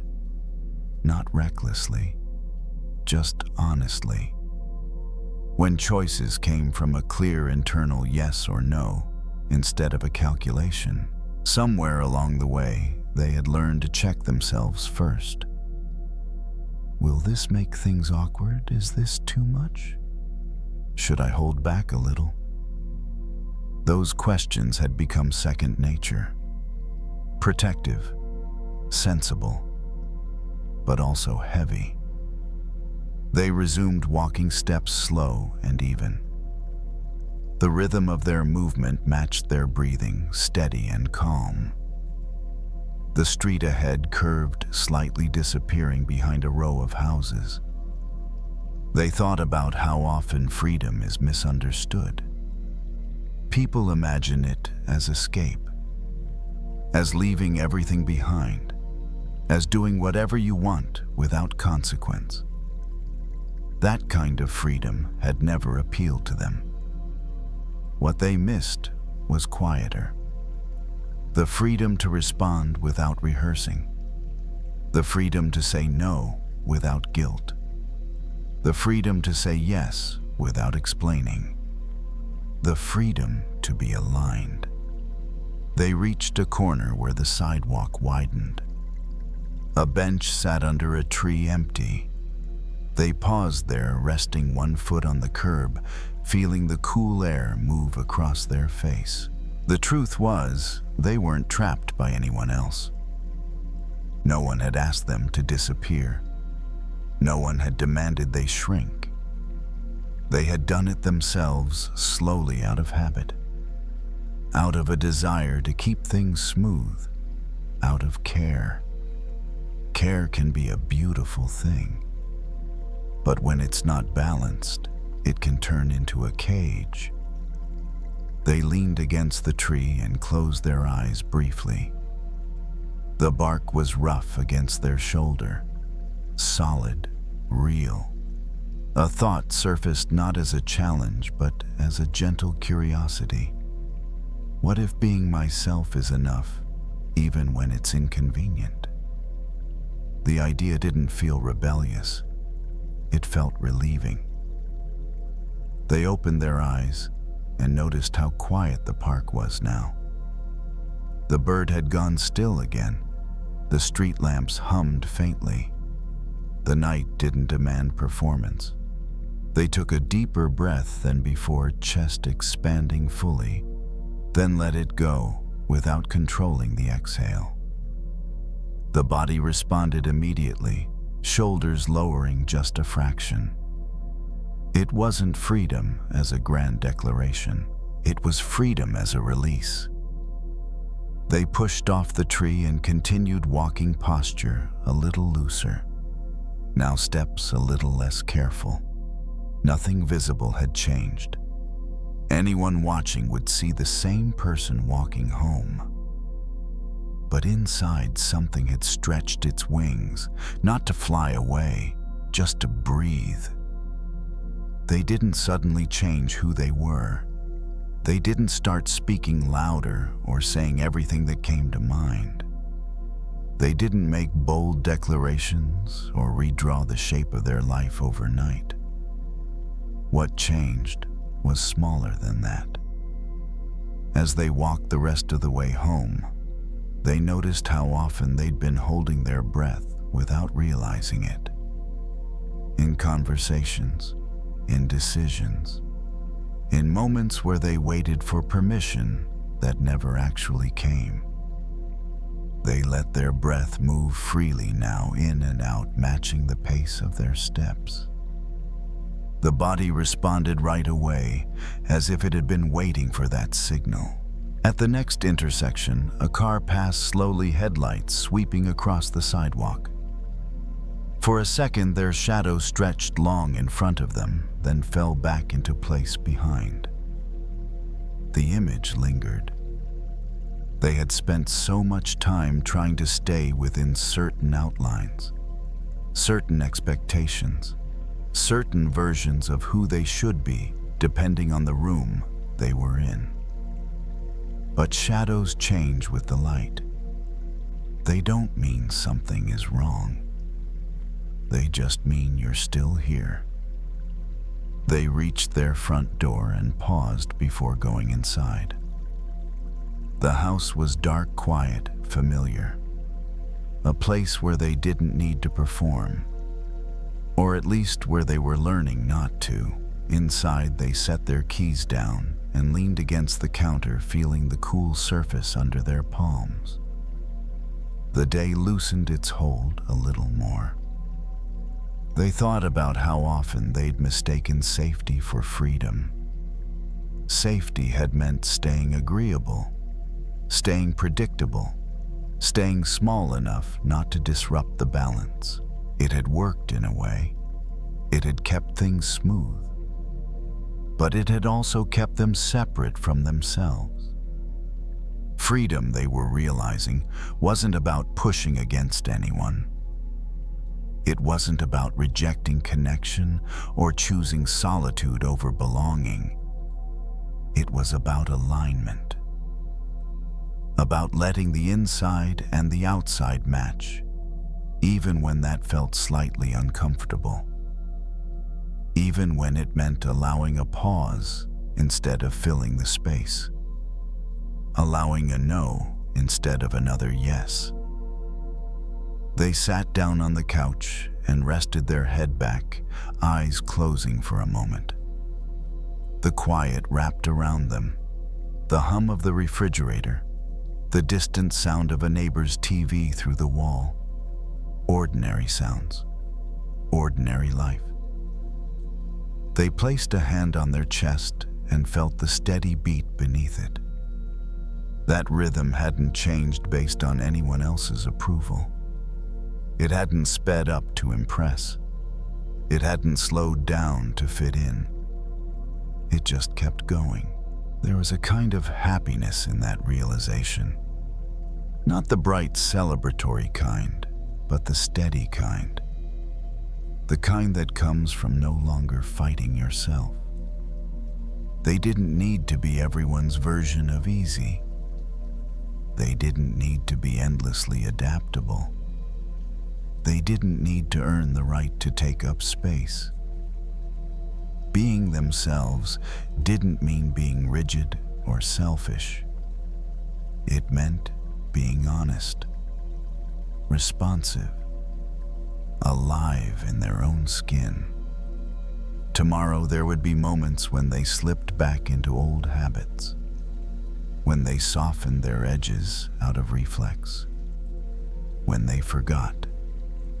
That didn't mean the wings were gone. It just meant they were still learning how to use them. They lay back and let the night settle, fully breathing slow and even. Somewhere outside, something moved in the dark, unseen, unjudged, simply following its nature. They didn't need to fly away to be free. They only needed to stop folding themselves smaller than they were. And in that quiet decision made again and again in small moments, happiness found room to land.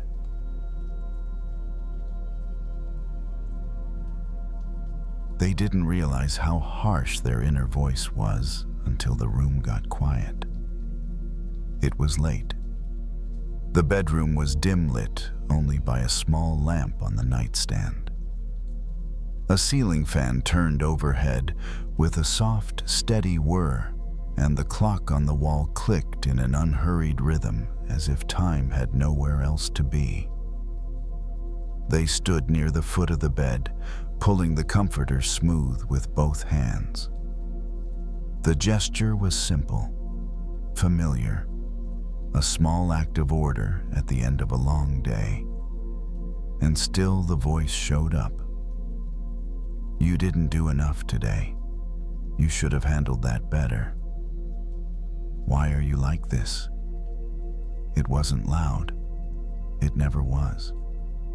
It sounded normal, almost responsible. Like it was trying to keep them sharp, keep them improving, keep them from falling behind. For years they had confused that voice with motivation. They folded a corner of the blanket, then adjusted it again, not because it needed it, but because their hands wanted something to do. Busy hands made it easier not to feel. The day had been ordinary on the surface. Work errands, a few messages, a couple of small disappointments. Nothing worth telling someone about, but inside it had been heavy. Heavy in the way that comes from carrying yourself all day, from keeping your face composed, from acting like everything is fine, even when you're tired of being the one who handles it. They turned off the lamp and sat on the edge of the bed. The darkness softened the room. Shapes blurred. The fan kept turning steady, dependable. They took off their socks, then paused, noticing a strange tightness in their chest. Not panic, not sadness exactly, just a subtle ache that had been building for a while. They lay back and stared at the ceiling. The voice returned quieter now, but still present. You're behind. You're not as strong as you should be. Other people don't struggle with this. The thoughts arrived with the confidence of habit. They didn't ask permission, they didn't wait to be invited, and then out of nowhere, a memory surfaced. Not a big memory, just a small one. Being younger, sitting across from someone at a cheap diner, both of them nervous, both of them pretending not to be. The way the air felt charged and tender at the same time. The way they listened closely, as if every word mattered. First love. Not perfect love, not wise love, but earnest love. The kind that pays attention. The kind that cares how you're doing. The kind that notices when you're quiet and asks softly, "What's going on?" They hadn't thought about that in years, but the feeling of it, of being treated gently like you mattered, was still easy to recognize. Lying there, they realized something that made their throat tighten slightly. They would never speak to a first love the way they spoke to themselves. They would never say, "You're not enough." They would never say, "Why can't you be better?" They would never say, "You're a problem to fix." They would have been careful, patient, kind even when they didn't know what to do. So why did they believe they deserved less? They turned onto their side and pulled the blanket up to their chest. The fabric was warm, familiar. Their hand rested on top of it, fingers relaxed. For a moment they tried something different. Not an affirmation, not a forced positive thought, just a softer tone. "You had a long day." The sentence felt almost embarrassing, too gentle, too forgiving. The inner voice tried to fight back. "So what? Everyone has long days." But the softer voice stayed. "Yeah, and you're still allowed to be tired." The words weren't dramatic. They didn't solve anything. But they created a small opening, like cracking a window in a room that had been sealed shut for too long. They noticed their breathing shift almost immediately. The inhale deepened. The exhale lengthened. The body responded to kindness faster than the mind did. They placed a hand lightly over their chest, feeling the steady beat underneath.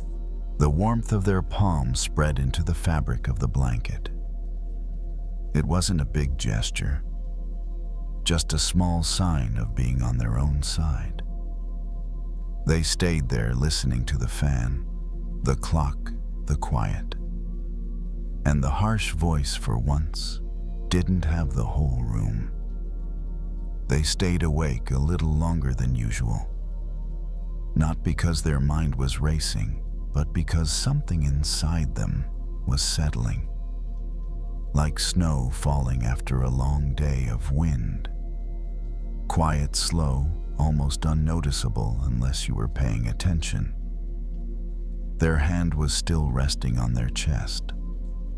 The warmth there felt steady, reassuring in a way that didn't ask questions.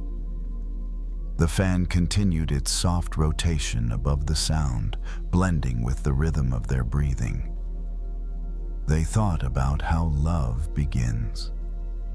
Not the kind that comes later, shaped by experience and caution, but the kind that comes first. The kind that listens closely, that leans in, that wants to understand, not correct. First love doesn't arrive with advice. It arrives with curiosity. It doesn't say, you should be different. It says, tell me more. Somewhere along the way, they had lost that tone with themselves, replaced it with urgency, with pressure, with the belief that kindness would make them weak or complacent. But lying here now, they could feel how wrong that had been. Harshness hadn't made them stronger. It had just made them tired. They remembered small moments from that early love. The way they noticed changes in each other. The way concern showed up before judgment. The way care was offered freely without being earned. They had never expected perfection from someone they loved. They had expected honesty, presence, effort. Why had the standard changed when it came to themselves? They shifted slightly under the blanket, getting more comfortable. The ache in their chest had softened, spreading out instead of pressing inward. It felt like relief, but quieter than they'd imagined. They tried another gentle thought, just to see what would happen. You're doing the best you can with what you have right now. The sentence didn't feel dramatic. It felt factual. The inner critic stirred less forcefully this time. That sounds like an excuse. And then something else answered back, calm, steady. No. It sounds like understanding. Understanding didn't erase responsibility. It didn't remove the desire to grow. It just made room for rest. They realized then that loving yourself like a first love didn't mean constant self-praise or blind optimism. It meant staying on your own side when things were messy. It meant speaking gently when you were already hurting. It meant not abandoning yourself in moments of disappointment. Love, they were learning, was less about intensity and more about consistency. A softer word at the end of the day. A pause before self-criticism. A hand on the chest instead of another demand. These weren't grand gestures, but they changed the tone of everything. Their breathing slowed further, each inhale filling the chest easily. Each exhale releasing what didn't need to be carried into sleep. The room felt safe, familiar, enough. They didn't suddenly feel healed. They didn't feel fixed or complete in any final way.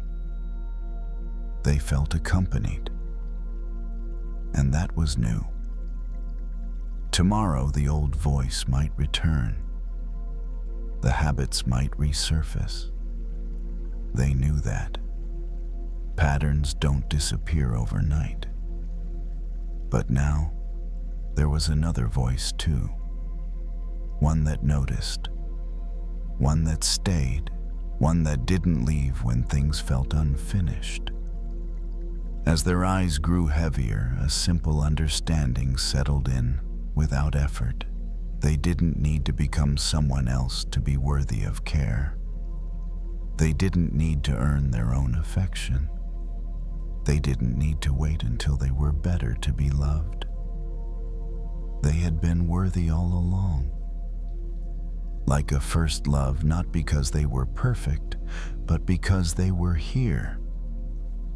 The fan hummed, the clock ticked on, and wrapped in the quiet, they let themselves rest, held at last by their own gentleness.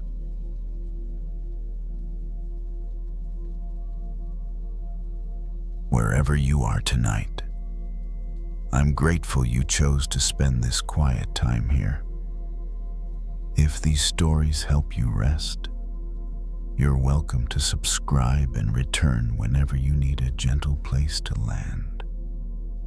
And now, you don't need to do anything more. Let the night hold what you can't carry. And if sleep comes, let it come.